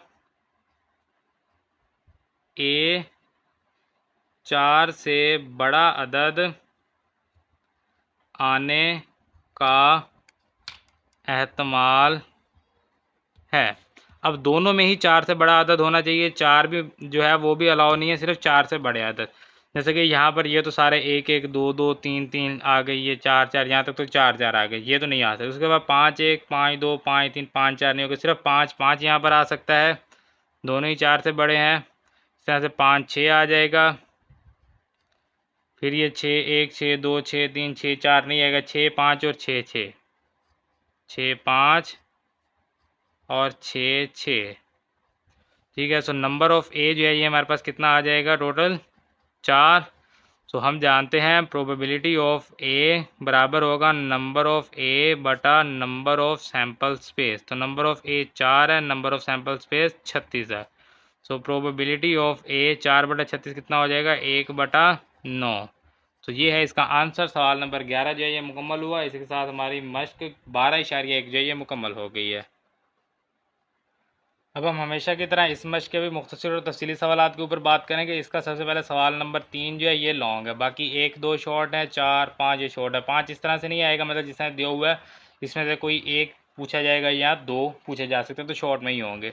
लेकिन अगर हम यहाँ पर बात करें सवाल नंबर 6 की, सवाल नंबर 6 का अगर कोई एक जुज़ आएगा तो वो शॉर्ट होगा, अदरवाइज सवाल नंबर 6 लॉन्ग में आ सकता है। लॉन्ग में कैसे आएगा, इसमें से कोई सी 2 चीज़ें आपसे पूछी जाएंगी, जैसे शजरी खाका के ज़रिए सैम्पल स्पेस और दर्ज झेल हासिल करने का एहतमाल आ सकता है। शजरी खाका के ज़रिए सैम्पल स्पेस और इम्कानी खाका के ज़रिए सैम्पल स्पेस, या इम्कानी खाका के ज़रिए सैम्पल स्पेस और इनका एहतमाल जो है ये आ सकता है। कोई से 2 आ सकते हैं। अब असल में होता क्या है, लॉन्ग जो होता है वो आपका होता है, यानी तफसीली सवाल होता है 8 नंबर का, उसमें होते हैं टोटल 2 जुज़, एक जुज़ होगा ए, एक होगा बी, दोनों ही 4 4 नंबर के होते हैं। अब उनमें से एक जुज़ होगा 4 नंबर का, उस 4 नंबर के एक जुज़ में भी आपको ये 2 चीज़ें पूछी जाएंगी, तो 2 2 नंबर की दोनों चीज़ें हो जाएंगी। तो अगर लॉन्ग में आएगा तो 2 चीज़ें आएंगी, और अगर शॉर्ट में आएगा तो कोई सी एक इनमें से पूछी जा सकती है, यानी कि 2 गैर जानिबदार डाइस को एक बार उछाला गया। शजरी खाका के जरिए सैम्पल स्पेस मालूम करें, ये शॉर्ट होगा, या इम्कानी खाका के जरिए सैम्पल स्पेस मालूम करें, ये भी शॉर्ट होगा। लॉन्ग कब होगा, जब दोनों पूछ लिए जाएँ। तो इस तरह से सवाल नंबर 6 जो है ये लॉन्ग और शॉर्ट दोनों में आप कर सकते हैं। शॉर्ट में जो है एक एक अलग अलग, और लॉन्ग में इकट्ठा हो जाएगा। बाकी जो सवाल नंबर 7 8 9 10 11 ये सारे शॉर्ट हैं, यानी कि इनके जुज़ जो हैं 1 या 2 या 3 जुज़ भी अगर आएंगे तो शॉर्ट में ही रहेंगे, इनमें से कोई भी लॉन्ग क्वेश्चन नहीं है। तो सारे बाकी शॉर्ट हैं, बस एक सवाल नंबर 3 इसका तफसीली सवाल है, और सवाल नंबर 6 तफसीली सवाल बन सकता है। बाकी जो है ये मश्क ऐसा शॉर्ट ही आपने करनी है। तो मश्क 12.1 हमारी मुकम्मल हो गया है। इंशाल्लाह अगले लेक्चर में हम मश्क 12.2 को हल करेंगे। मिलते हैं फिर इंशाल्लाह अगले लेक्चर में अगली मश्क के साथ। तब तक अपना ख्याल रखिए, दुआओं में याद रखिए। अल्लाह हाफिज़।